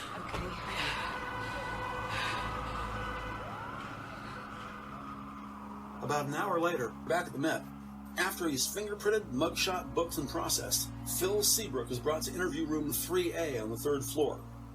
Now freed of police handcuffs, the suspect sits at a wooden table with an acrylic dark blue surface. As to be expected, his demeanor appears quite upset, his morose eyes fixated on the flat blue surface immediately before him. Positioned against the wall, the table has but one item just to Phil's left. The bulky cassette tape recorder, a little larger than the size and shape of a shoebox, with big mechanical buttons and a heavy-grade, beige, brushed plastic housing. Its technology outdated even by 2003 standards, but still the audio standard of choice when recording oral evidence or pre-litigation sworn testimony. There's an empty chair immediately to Phil's right, and 2 more across the table. Beyond the 2 empty chairs, across the room and slightly to his right, the open door reveals a water fountain, and immediately left of the open door, directly in front of Phil across the room, the wire mesh glass window with open white blinds showcases a long hallway tiled in shamrock green, which continues and disappears left, its view ending where the window becomes wall. Of course, just inside this open door, a uniformed constable, able-bodied and mindfully alert, wordlessly stands guard with his arms crossed, feet slightly apart, a posture fully prepared, indeed keen, for the suspect to try something foolish. Just beneath the wire mesh window, running the circumference of all 4 walls, a length of thick black alarm tape is mounted at waist level. If anything gets out of hand, detectives punch anywhere along the tape, and guards are quickly summoned, just as their other suspect, Paul Wainwright, can attest. At least one video camera mounted in plain sight, and in a soundproof room just 2 doors down the hall. His static environment is being monitored on CCTV by Detective Inspector Vivian Friend and Detective Constable Rosie McManus. Having sorted their documents and paperwork, the younger detective reviews Phil Seabrook's booking sheet as her immediate supervisor slides her own copies into a clipboard. Just before their face-to-face interview with Phil Seabrook, D.I. Friend takes one last look at him on the monitor. Here he is. And Rosie follows her gaze. Yeah. The suspect appears seated, with his shoulders slouched, head down. Guard near the door. Everything looks secure. Right. Got everything? Yes. Time for a cool head, I reckon. This is incest. Incest and murder, Guth. Yeah, well, we don't know that. Not for sure. Now, out in the green tiled hallway, Rosie stops to take a sip from the water fountain. She stands up straight and uses her thumb and index fingertip to wipe excess moisture from the corners of her mouth. And as detectives enter the room, Vivian quietly says something to the guard, who steps just outside, closing the door behind him. The suspect, Phil Seabrook, sits at the table looking just as he had appeared on the monitor a moment prior, with his head hung low, chin against his chest, slouching his shoulders with his hands in his lap. As detectives sit across from Phil Seabrook, the nervous suspect begins rocking back and forth very slightly, about 2 inches in each direction, and avoids eye contact by staring down at the table's dark blue surface before him. With each of the 2 cameras, one hidden, having its own built-in microphone, the antiquated tape recorder on the table next to Rosie is mostly a formality, and regardless of whether or not the suspect makes eye contact, investigators announce they are here to learn what he knows about the murder of his daughter, prostitute and college student Lucy Seabrook. And not to put too fine a point on it, Was Lucy carrying your baby? But Phil continues staring at the table. I didn't kill her.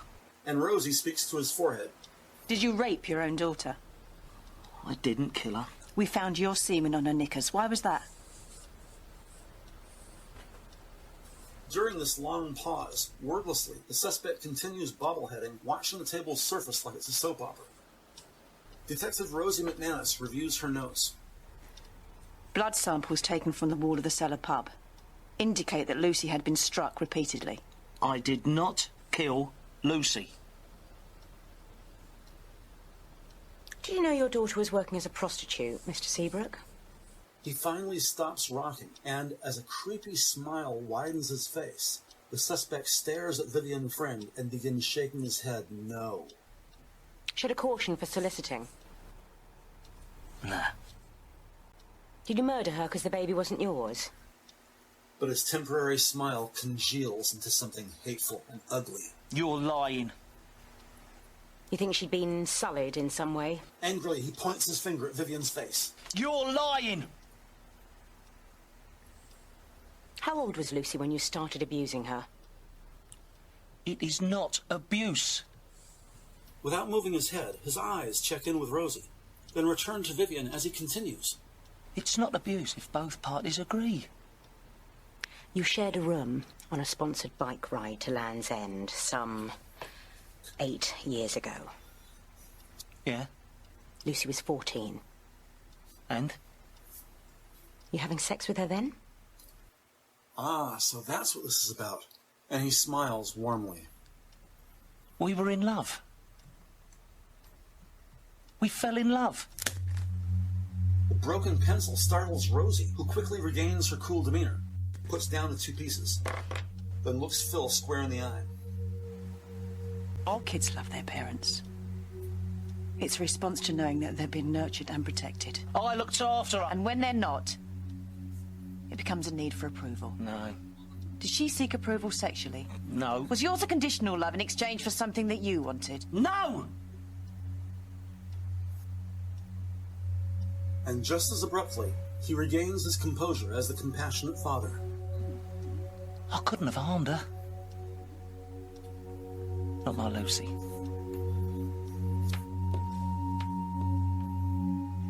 With a tone of voice that sounds entirely rational, Phil comments that, having survived cancer, Lucy was literally a gift from the heavens. How could anyone not fall in love with this girl romantically? And don't focus on the age, so let's not forget Romeo and Juliet, she who had not seen the change of 14 years. Phil explains there was tremendous stress when they had first opened the pub. They were living on ramen noodles and mayonnaise sandwiches. Most daughters at that age are so delicate, so easily rattled, but not his Lucy, who had stared down cancer. She was always wise beyond her years. They had gone through so much together, understood each other. Detectives listened with level-headed demeanor for 20 minutes as Phil gives his statement, rationalizing an incestuous relationship with his daughter, but steadfast refusing he had anything to do with Lucy's death. For the moment, detectives have heard enough, and the suspect, Phil Seabrook, is returned to detention. The first time they had tried to ask Celia Seabrook about what had gone on that night, her husband flipped out and attacked Vivian, shoving her against the wall. At the time, quite understandably, it was attributed to a grieving father, driven to distraction by the renewed focus on the murder of his only child. And that all happened just as they were discussing the events of the last night Lucy was seen at the pub. But could Phil's outburst actually have been a crude distraction in an attempt, even for just a moment, to deny detectives access to the victim's mother and most vocal advocate? With Phil in a holding cell downstairs, investigators now have unfettered access to the one survivor who could shed the most light. Returning to interview room 3A, this time detectives meet with Celia Seabrook. And for about half an hour, the conversation goes as expected. Celia's recollection conforms with the general consensus. But the interview takes a grave turn when the night of May 4th, 2000 is brought up by Vivian Friend. What were your movements the night Lucy disappeared? Phil took over the bar. I had a late dinner. I came back down. Phil had a few more pints and staggered off to bed. How long were you upstairs, Celia? Celia thinks for a moment. About an hour or so. And was Lucy still around when you came down? I told you before. She wasn't. Investigators do have more questions, but it's late afternoon now, and Celia readily agrees to return tomorrow at 1 p.m. Detectives advise Celia Seabrook that, due to this being a murder case, her husband Phil is being detained for 72 hours with no visitors. But of course, they expect that will be extended considerably as further evidence is collected.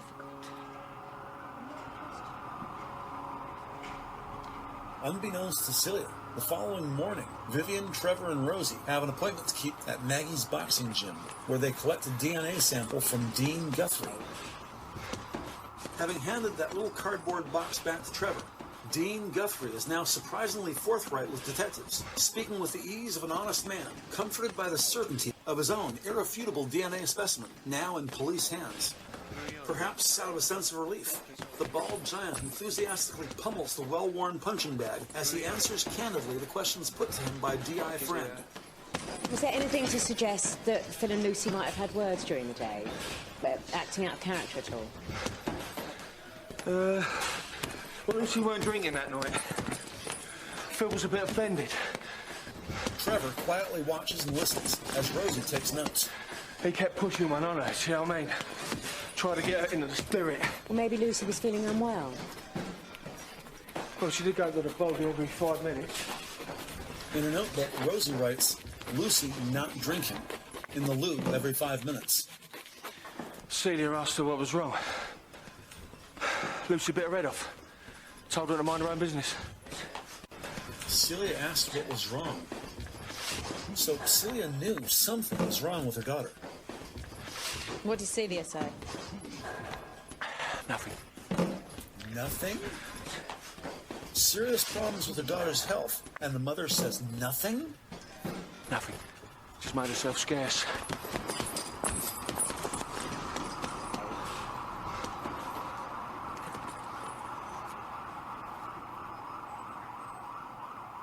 "12:45 p.m. Celia Seabrook arrives early for her 1 p.m. interview, and in just a few minutes, once again in interview room 3A, she's sitting across the table from Vivian Friend and Rosie McManus.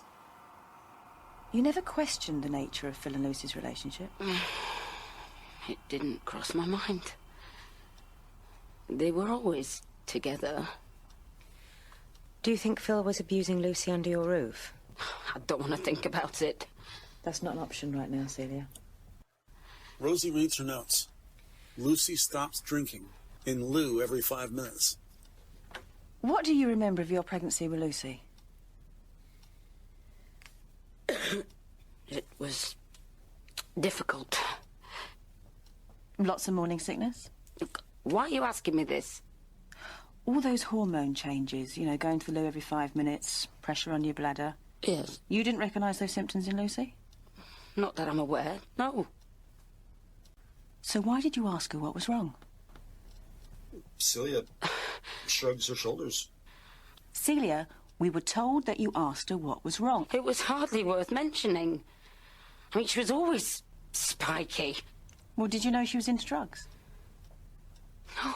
Do you know that she was harming herself with razors as well? She looks surprised. You what? Yeah, there were some cuts on her arms. You didn't notice that either? No, I didn't. What sort of mother are you? What do you mean? I didn't know about... OK, thank you. I'm terminating this interview at 13:21. DI friend looks at Celia. If you could give us a moment. And then... Rosie, outside. The guard closed the door behind them as the two women walk out to the car park, allowing her angry supervisor to walk ahead of her. Rosie takes out a cigarette. Sorry. Vivian turns around. Well, so you should be. You might just have blown it for us. I said, I'm sorry. You're a detective, Rosie. You're going to have to learn to control your emotions. Vivian grabs her cell phone. Yep. Sorry. I'll send Rosie. Has he? OK, well, put me through. Vivian glances at her cigarette-smoking subordinate. I want you over at Forensics. Wainwright's car's arrived from Birmingham. Paul Wainwright's car? Well, don't you think he's a low priority? We haven't completed that line of inquiry. Incensed. If you don't want me in the interview room, Gov, you only have to say. Rosie McManus turns on a heel, walks back in the building, and makes her way over to the vehicle forensics garage. Yep. As Vivian speaks to her phone. Trevor, what have you got for me? 10 minutes later, Vivian returns to the interview room and apologizes to Celia Seabrook. Her subordinate Rosie McManus's actions were uncalled for and unprofessional. They do not reflect the attitude of the Met, and she will be spoken to. Celia is currently free to leave, and Vivian would thank her to please stay by the phone in case they have any further questions. With Celia out the door, 20 minutes later, once again, Phil Seabrook is sitting across the table from Vivian's friend, but this time she's accompanied by a man. Across the table, directly in front of Phil, the male detective, with an expressionless, weathered face, quietly sits up straight with his hands in his lap. Next to him, and to Phil's right, the woman, Vivian Friend, her left hand resting on the corner of the table, and her right hand down at her side. Tell us about your father. What about him? Why were you put into care? Mum died, Dad couldn't cope. Did your father sexually abuse you? Wordlessly, with a strained expression, Phil looks down at the table. She leans forward. Did he sexually abuse you? He looks at her momentarily, then returns his gaze to the table. No. Finally, the other detective, Trevor Hands, speaks up. We checked. It started when you were 3 years old. Phil Seabrook begins to cry. It's a common cycle. Victim turns offender. It's a coping strategy. Is that how you coped? Is that how you coped? Still staring at the table, squeezing his eyes, his wedding band on his ring finger. Is that how you cope, Phil? As this emotionally corrupt pedophile sits wallowing in self-pity, 2 blocks away at the vehicle forensics garage, Detective Constable Rosie McManus waits patiently before an old, faded black 4-door sedan. She takes the magnetic backed clipboard off the hood. With a DVLA stamp in the lower right corner, its cover sheet reads, Evidentiary impound per case number 154-2000. Victim homicide, Seabrook Lucy, EA1 FA19. Then 2 lines down, it identifies this vehicle as a black 1991 model Saab 9000. Flipping a few pages back, Rosie confirms it's currently owned by one Stanley Morris of Birmingham, who purchased the car at the Bishopsgate Repo auction in 2001 on the 3rd of December. 3 previous owners, including convicted offender Paul Wainwright of King's Cross. Still in front of the car, she rests the clipboard on her left forearm, flips all the way to the end, and puts her signature, desk phone, and badge number on the ITC Indefinite Transfer of Custody form. Glancing up, her gaze just above the roof of the car. Off in the distance, Rosie spots a short, 40-something Asian man wearing a white maintenance jumpsuit with the sleeves rolled up, approaching from the other direction. Rosie walks around the car and meets him at the rear bumper, where there's a large, dark gray metal tool cabinet with 6 flat, wide drawers running down its front. The 2 co-workers greet each other, and with a brief explanation, D.C. McManus hands the clipboard to automotive forensics technician Fujio Akagi. As Mr. Akagi studies the paperwork in the basic blood sweep, Detective Constable Rosie McManus notices a single maritime anchor tattooed to his muscular forearm. If Rosie had to guess, she'd go with Merchant Marine. The stocky mechanic sets the clipboard down on the tool cabinet and opens the second drawer down, pulling out a small padded square about the size of a flattened-out pack of cigarettes. The auto technician pops the boot to see an open cardboard box with a dozen or so glass soda bottles, presumably on their way to recycling. Also a military-issue heavy-down winter parka. An old torch with 2 extra batteries rubber-banded to its hull. 4 tall glass church candles, and some 10W30 motor oil. Its black plastic bottle caked in dust. Akagi picks it up, estimates it's about half full, tightens its lid and puts it back. Next, he opens the torch, takes out the batteries, and inspects for acid leakage. Finding none, he puts the items back in the boot before taking that little padded square, gently working its edge with his fingers, then shaking it briskly until it opens to the size of a kitchen rubbish bag. He hands her the oil, then bags the candles and the torch and batteries, folds the jacket in half and bags that too. He hands the bagged contents to Rosie, who knows to keep the oil separate. Then Akagi takes out the box of bottles, and about 5 feet behind the old car, the 2 colleagues put everything down near a red metal freestanding tire mount beneath a huge window that's open to let in fresh air. Returning to the open boot, Rosie watches as Mr. Akagi pulls up the floor-molded carpeting and throws it innocuously on the box of bottles behind him. Then the stocky man lifts the spare wheel out of the car, takes a few steps and positions it on the red tire mount accordingly. He turns around and, pulling out his own torch, looking at the empty spare wheel well, he lights up the interior. He and Rosie see the metal is stained in 2 spots, each about the size of a large biscuit, color of rust, maybe dark brown. And the 2 colleagues exchange a glance. Could this be leftover blood from Lucy Seabrook's final grim casket ride? Yes, indeed. Yet it could also be stale Coca-Cola, 12-year-old oil stains, or any of 1,000 other dark substances, put there by any of the other 3 owners or their passengers. Both familiar with the routine, the forensics mechanic double-checks the clipboard, telling the investigator if they find anything significant, they'll call her ASAP. She thanks Mr. Akagi and makes her way back to M.I.T. There's a tram that runs every 15 minutes, but still cross with Vivian. Rosie opts instead for the 10-minute walk back to New Scotland Yard. 1 cigarette and 2 city blocks later, as she enters the building, she sees one of its lifts is open. Fortune favors the brave. And as it begins to close, Rosie makes a dash for it. The woman inside sees her and holds the door. And as Rosie's luck would have it, that helpful woman inside would be none other than D.I. Vivian Friend. And as the doors close, the uncomfortable silence is filled as Rosie tells her boss about those stains found in Wainwright's old car. D.I. Vivian Friend considers this. And with a shrug, Rosie says it's probably oil, just as Vivian uses the word soda. And the brief levity greatly lowers their awkwardness. And finally, Detective Constable Rosie McManus says this case is bloody maddening. She was wrong to lose her cool with Celia, and earnestly she promises her boss it will not happen again. The lead investigator thanks Rosie for that acknowledgement. Says they're both of common understanding, no disciplinary action necessary. Just please, for heaven's sakes, try to keep a lid on that temper of hers, and they can both avoid the hot seat. The 2 detectives return to their respective desks. Convinced there are clues to be seen, and not for the first time, Detective McManus studies that videotape, the Seabrooks press appeal from 3 years ago. What is she not seeing in this video? She watches Phil Seabrook, how he holds his wife's head against his chest and stroking her hair.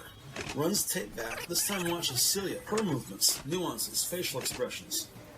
Both parents wearing the Beckwith Pub's signature maroon polo shirts. Frustrated, Rosie is certain she's missing something as obvious as the nose on her face. But it's the Seabrooks on whose faces she now focuses. Matching bags beneath their eyes, both exhausted in their own private hell. Phil's face unshaven, Celia white as a sheet. Both wear their wedding bands. Like most small business owners, both wear affordable black wristwatches. Celia's only concessions to adornment are modest eyeliner and a medium-sized hoop on each ear. The readout says, Vehicle Forensics Ga. Rosie grabs it. Hello, McManus. You're joking. Yeah, I tell her. Hang on. Go. And 20 minutes later, once again, she finds herself sitting across the table from Paul Wainwright with her boss, Vivian Friend, to her immediate left. And wanting to avoid more tabletop screaming sessions, this time 2 burly guards stand just behind the seated suspect. But a lot's changed since Wainwright was handcuffed at Checker's billiards hall. The alcoholic suspect's demeanor has gone from smug and confrontational to scared and disoriented. Oxazepam, administered by detox specialists, helps with Wainwright's alcohol withdrawal. An opening few questions just to get a baseline reading on his general tone and truthfulness. Is there anything he'd like to tell investigators? Has he been deprived of meals, rest, or medical attention? Would he like free legal advice? Would he like a glass of water? Predictably, Wainwright answers no on all counts, and with a bewildered expression on his face, his booze-marinated mind blasted by years of bad decisions. But here now, the suspect's eyes, like those of a timid animal, dart nervously all about the interview room. So, on to more pressing issues. Vivian says the Saab 9000 he owned 3 years ago has just completed the first of its forensics analysis, and... Can you explain why we found Lucy Seabrook's blood in your car? You said you drove home from the pub that night, yes? I can't remember. In your statement, you say your car was parked outside your flat the next morning. He tries to think. I must have. I found the keys in the hallway. What about your clothes? Any blood on them? I can't remember. As astonished as he is confused, shaking in his chair, the suspect begins to cry. This is not the usual theatrics of someone trying to get out of a crime. The 27-year-old suspect looks baffled, truly not knowing whether or not 3 years ago he killed Lucy Seabrook. I killed her. I killed Lucy. I didn't mean to do it. I did kill her. Didn't I? Obviously, there's a difference between a genuine confession and some brain-dead drunkard mentally flailing to recall one of his many stupors from 3 years ago. I can't remember. Whimpering like a traumatized child, this is the man who wielded a 3-pound keg mallet when he viciously bludgeoned Lucy Seabrook? Indeed, the object of his desire, whose pretty face he sketched on those little cardboard drink coasters? Does any of this make sense to you? Oh, yeah. It's about as likely as Vivian playing center for the London City Royals. If there's one thing on which Vivian and Rosie both agree, it's that Paul Wainwright did not kill Lucy Seabrook. He did kill her, didn't I? No, you prat. You didn't kill her. Somebody else did. Vivian tells Rosie to call and schedule Wainwright for release once the infirmary deems him fit. About half an hour later, another impromptu meeting with all the team, not least of whom Vivian's dubious supervisor, Detective Chief Inspector Malcolm Savage. You're ruling out Wainwright? Oh, can't ignore the forensics. But? Well, every witness says he was so drunk that night he could hardly even stand up, let alone orchestrate a murder and disposal of a body. Sitting at her desk, D.C. McManus checks her computer screen. Wainwright said that his keys were dropped in the hallway. Oh, someone could have dropped them off through the letterbox. She looks at Detective Sergeant Barry Pruvis. Sarge, have you got Moira Hopkins' statement, please? Opening a grey folder as he approaches, Barry removes the appropriate form and hands it to her. Cheers. Standing behind Rosie's left shoulder. Yep, here we go. Vivian Friend points at the relevant passage. Celia used to confiscate his car keys when he'd had one too many. She a viable suspect? Frustrated, Oh, Vivian furrows a confused brow. if Wainwright didn't kill Lucy, maybe Celia did. And maybe she was opportunist enough to move the body in his car. Oh, really? Well, why would Celia have kept the sketches that Wainwright did of Lucy? Well, that's right, they did come out on cue. And if she'd found out that Lucy was pregnant by the dad, well, of course, that would be one hell of a motive. Surely the father's still your prime suspect. But Vivian shakes her head. Well, no, Dean Guthrie said he didn't move from his seat until last orders. That's well after time of death. You reckon Celia knew all about the abuse? Any mother would. And that's when Rosie finally gets it. The press appeal, that thing she kept missing in the video. She kept focusing on the father, Phil. Yeah, can I just show you something, please? She grabs the remote control And just watch this. and hits play. If you have any information, however small, please come forward. I just want my baby back. Rosie hits pause, gestures at the freeze frame of Celia Seabrook's face. When a child goes missing, true hell is not knowing. Whatever the news, even if it's bad news, if this mother truly didn't know the fate of her only child, the mother's anxiety would be through the roof, as opposed to what they have here. That's not anxiety she's displaying. That's shock. She knew Lucy was already dead.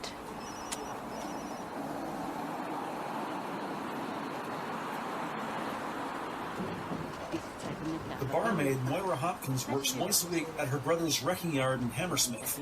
And after a pleasant drive west along the A4, detectives Vivian Friend and Rosie McManus catch up with the 50-something chain smoker standing near the business entrance of Quid for Cars, Salvage and Wrecking. As far as Moira's concerned, Celia was okay, but her husband Phil, not so much. To hear Moira tell him, Phil Seabrook enjoys all the perks and acts like he's king of the castle. But in fact, it's Celia's pub. She manages it, keeps the books, supplies, taxes, etc. Behind the back. How did you get on with Celia? Not bosom buddies, but Moira takes a drag off her cigarette. she was all right. That Phil, hail fellow well met, but I never took to him. Could never put my finger on why. The night Lucy disappeared, can you remember if Celia confiscated Paul Wainwright's car keys? It's so long ago. It's important. Well, she could have done. She grabbed his keys on a regular basis. But that night in particular... Detective Inspector Friend asks, Did Celia change her clothes that night? You don't think Celia? Rosie shrugs. We're covering all angles. But now that she mentions it, she changed her top. Moira's eyes flash recollection. I remember, because Lucy was laughing about those stupid polo shirts. Celia suddenly appeared wearing the same shirt as before, except I could tell this was straight out of the packet because of the creases. Rosie takes note. Creases in shirt. What about her trousers and shoes? Jeans, trainers, same as usual. Nondescript.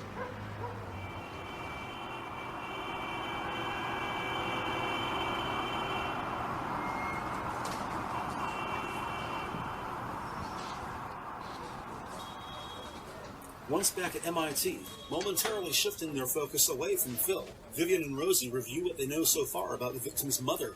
We've only got Celia's word that she was upstairs having dinner. Now, she claims not to know anything about Lucy being abused by her father, except every witness says that Phil was obsessed with Lucy. So if they noticed, why didn't she? Crane Hopwood is sure that Celia changed her top that night, and we know that she had regular access to Wainwright's car. How are we doing with Celia's background check? It turns out... Across the room, the baby-faced detective Scott Granger reads from a clipboard. Turns out she fell pregnant with Lucy before she was married. Her parents are traditional types, didn't approve. There was a big bust-up and they never spoke again. So she's got no one apart from Phil? There's another thing. Phil was 18 when they started dating. There's 5 years difference between them. She was 13 at the time. The four people consider what's just been said, and with only circumstantial evidence to go on, the next question is asked by BCI Malcolm Savage. You reckon Celia might break an interview? And answered by Detective Rosie McManus. Yeah, maybe. Give it a sympathetic ear. You'll need one hell of a strategy. Yes, sir. And as the senior administrator takes his leave, M.I.T's most proficient typist is called on by Vivian Friend. Barry, how fast can you transcribe Phil Seabrook's interview? Give me an hour. Okay. But typing Phil's statement only takes Barry 35 minutes.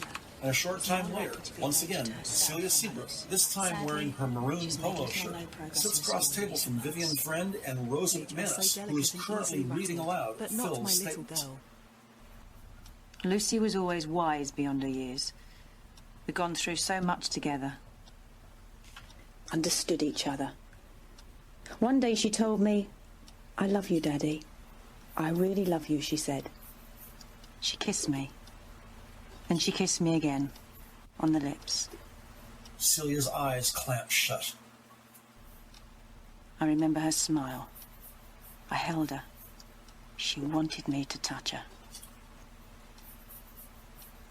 That was when she was 12. Rosie's head mostly facing down at the paper. With only her eyes, she looks up at Celia, as if, are you getting this? That's Phil's statement. There's no mention of you. Celia gasps as Rosie presses her. I tried to put myself in your shoes. So I'd feel a failure. As a mother. And presses. As a woman. It's the shame. Not just what was happening, but all the other implications. And presses. To live with knowing that I couldn't satisfy my husband sexually. Celia, aghast, stares at Rosie. That my identity had been stripped by a daughter who didn't have the strength to tell my husband to stop. Knowing I was too weak to make a stand. Like I was worth absolutely nothing. Celia lunges at Rosie, grabs her by the throat, clamps down and starts squeezing hard. Vivian hits the black alarm tape and comes to Rosie's defense as two constables rush in. One of the guards hooks Celia's elbow on his forearm and pulls back, as with help from her immediate supervisor, Rosie is finally able to pry loose Celia's powerful fingers from her throat. D.C. McManus firmly puts Celia's hands down on the desk, and as all grips begin to relax, with a nod of thanks, D.I. Friend gestures for the guards to leave, and as Celia's hand begins to pull back, Rosie holds on to it. And for just one compassionate moment in time, Mrs. Seabrook finds comfort in this simple human contact from one sister to another. Three women sitting at a small table in a room now returned to quiet. The thing about cliches is they're so annoyingly true. And after 3 long years, confession is good for the soul. With no other cards to play, the suspect, Celia Seabrook, tells detectives what happened the night of May 4th, 2000, at approximately 9:45, when her daughter was about to leave for the night. Lucy came to say goodbye. I could tell she was pregnant.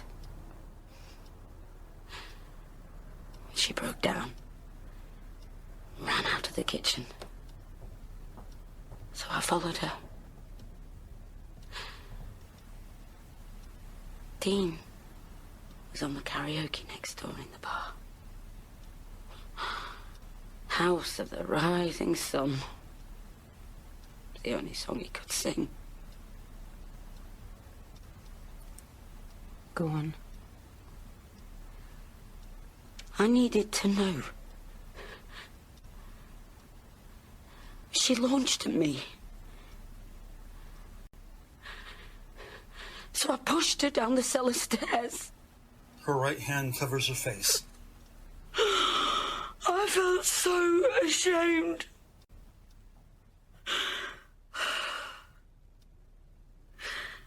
I went to help, to ask her for forgiveness. She pushed me away. She said she didn't care how deformed it might be. She said she was going to give it to me to look after, like a permanent reminder. Then she stops crying. When she turned to go back up, I just picked up the mallet. But then her eyes go dark. Smashed it over her head. And just as quickly, it felt... her expression returns to... what? relief. Relief. And I suddenly thought that if Phil believed that she was missing, then he would need me. Finally, he'd need me. Slouching as Celia Seabrook puts her head down and begins to cry. Vivian Friend is stunned, and it's all she can do to maintain her own composure as, seated next to her, Detective McManus studies the dark blue carpet. Over the next hour, in her own words, the suspect writes her confession on 2.5 pages of ruled paper, and unless some unknown surprise comes up, her confession will be signed off by Crown prosecutors as well as the local magistrate, and Celia Seabrook will be remanded to the custody of Her Majesty's Prison Service. And finally, 154-2000, case closed. Epilogue. Upstairs at the offices of M.I.T, it's finally end of day shift, such as it is, as investigators turn off computers and desk lamps, lock their drawers, and take up briefcases, coats, and brollies as they joyously prepare to clock out. A little slow getting out the door, as Rosie uses her foot to slide a cardboard file box under her desk. She's approached by D.S. Trevor Hands, who pays her a compliment. Good job. Thanks. Yeah, it was a hard one. But we all did it. With friendly demeanor, the detective sergeant departs, leaving Rosie plagued with the irony of Celia Seabrook's actions. And now Celia's behind bars, where Phil is free as air. Down the hall, alone in her office, Detective Inspector Vivian Friend is composing her own report on case number 154-2000. Yeah. When she looks up to see a frustrated-looking Rosie McManus. Gov. Yes. There's no justice, is there, if Phil Seabrook can just walk away? I know. Lucy's dead. There's no complainant. Well, it's Celia I feel sorry for. Why don't you tell me about your dad? We have to deal with enough death at work, thanks very much. Go on, go home. Giving her boss a smile, Rosie takes her leave. A happy gauntlet of investigators file by Vivian's door on their way out. Night, Guff. Good night. Night, boys. It's good work. In life, one of Detective Sergeant Graham Friend's favorite sayings was, "Keep calm and carry on." Here, now, sitting alone at her desk, his daughter Vivian sniffs but once and dutifully returns to her typing. This concludes Project Wasabi's audio drama, Charity and Vice, narrated by Brian Newberry. Editor's note: the story you just heard is a work of fiction. Any similarity to real people, law enforcement procedures, locations, streets, or dates is entirely coincidental. Be on the lookout for poetic license. It should be noted that, contrary to this story's ending, in cases of pedophilia, a claimant is not necessary. The decision of whether or not to prosecute rests solely with, appropriately enough, Crown Prosecution Service. In real life, Phil Seabrook would be charged with child sexual abuse, his conviction all but certain, regardless of his victim being deceased, her moral disposition in life, how she died, who killed her, or the killer's motives.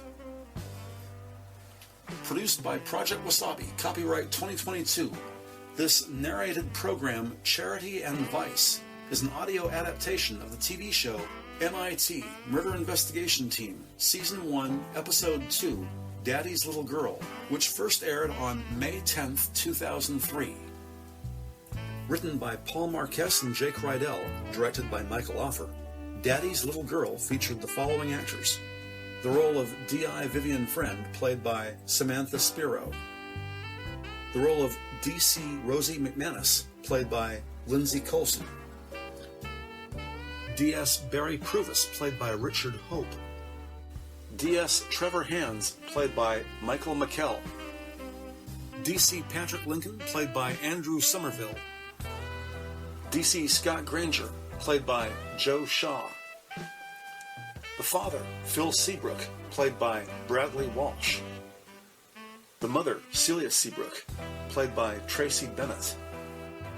Sales clerk Della Waterman, played by Oni Uhiara. Professional escort Olivia Bryson, played by Christopher Duncan. DCI Malcolm Savage, played by Stephen Pacey. Dr. Fergus Gallagher, played by Vincenzo Pellegrino. DS Jim Daws, played by Howard Ward. Building contractor Paul Wainwright, played by Pete Lee Wilson. Big Bald Dean Guthrie, played by Paul McNeely. And Barmaid Moira Hopkins, played by Sue Elliott. This audio drama, Charity and Vice, features the following royalty-free music, courtesy of YouTube Creative Commons. The track, Antarctica, performed by the musicians Audionautics. The tracks, Invitation to the Castle Ball, Baroque Coffee House, and Calypso Beach Walk, performed by the musician Doug Maxwell. The tracks, Fluidscape and DACA, performed by the musician Kevin MacLeod. The track, Unfoldment, Revealment, Evolution, Exposition, Integration, performed by the musician Chris Zabriskie. The track, Sparse Clouds, performed by the musician Kinkus Moira. The track, Remember September, performed by the musicians Freedom Trail. And the tracks Lurking and To the Top, as well as the track now playing, Chances, performed by the musicians Silent Partner.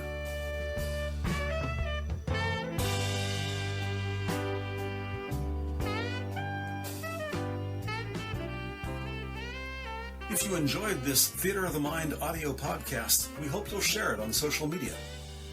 For more free audio dramas as well as non-fiction documentary podcasts, visit us online at projectwasabi.com.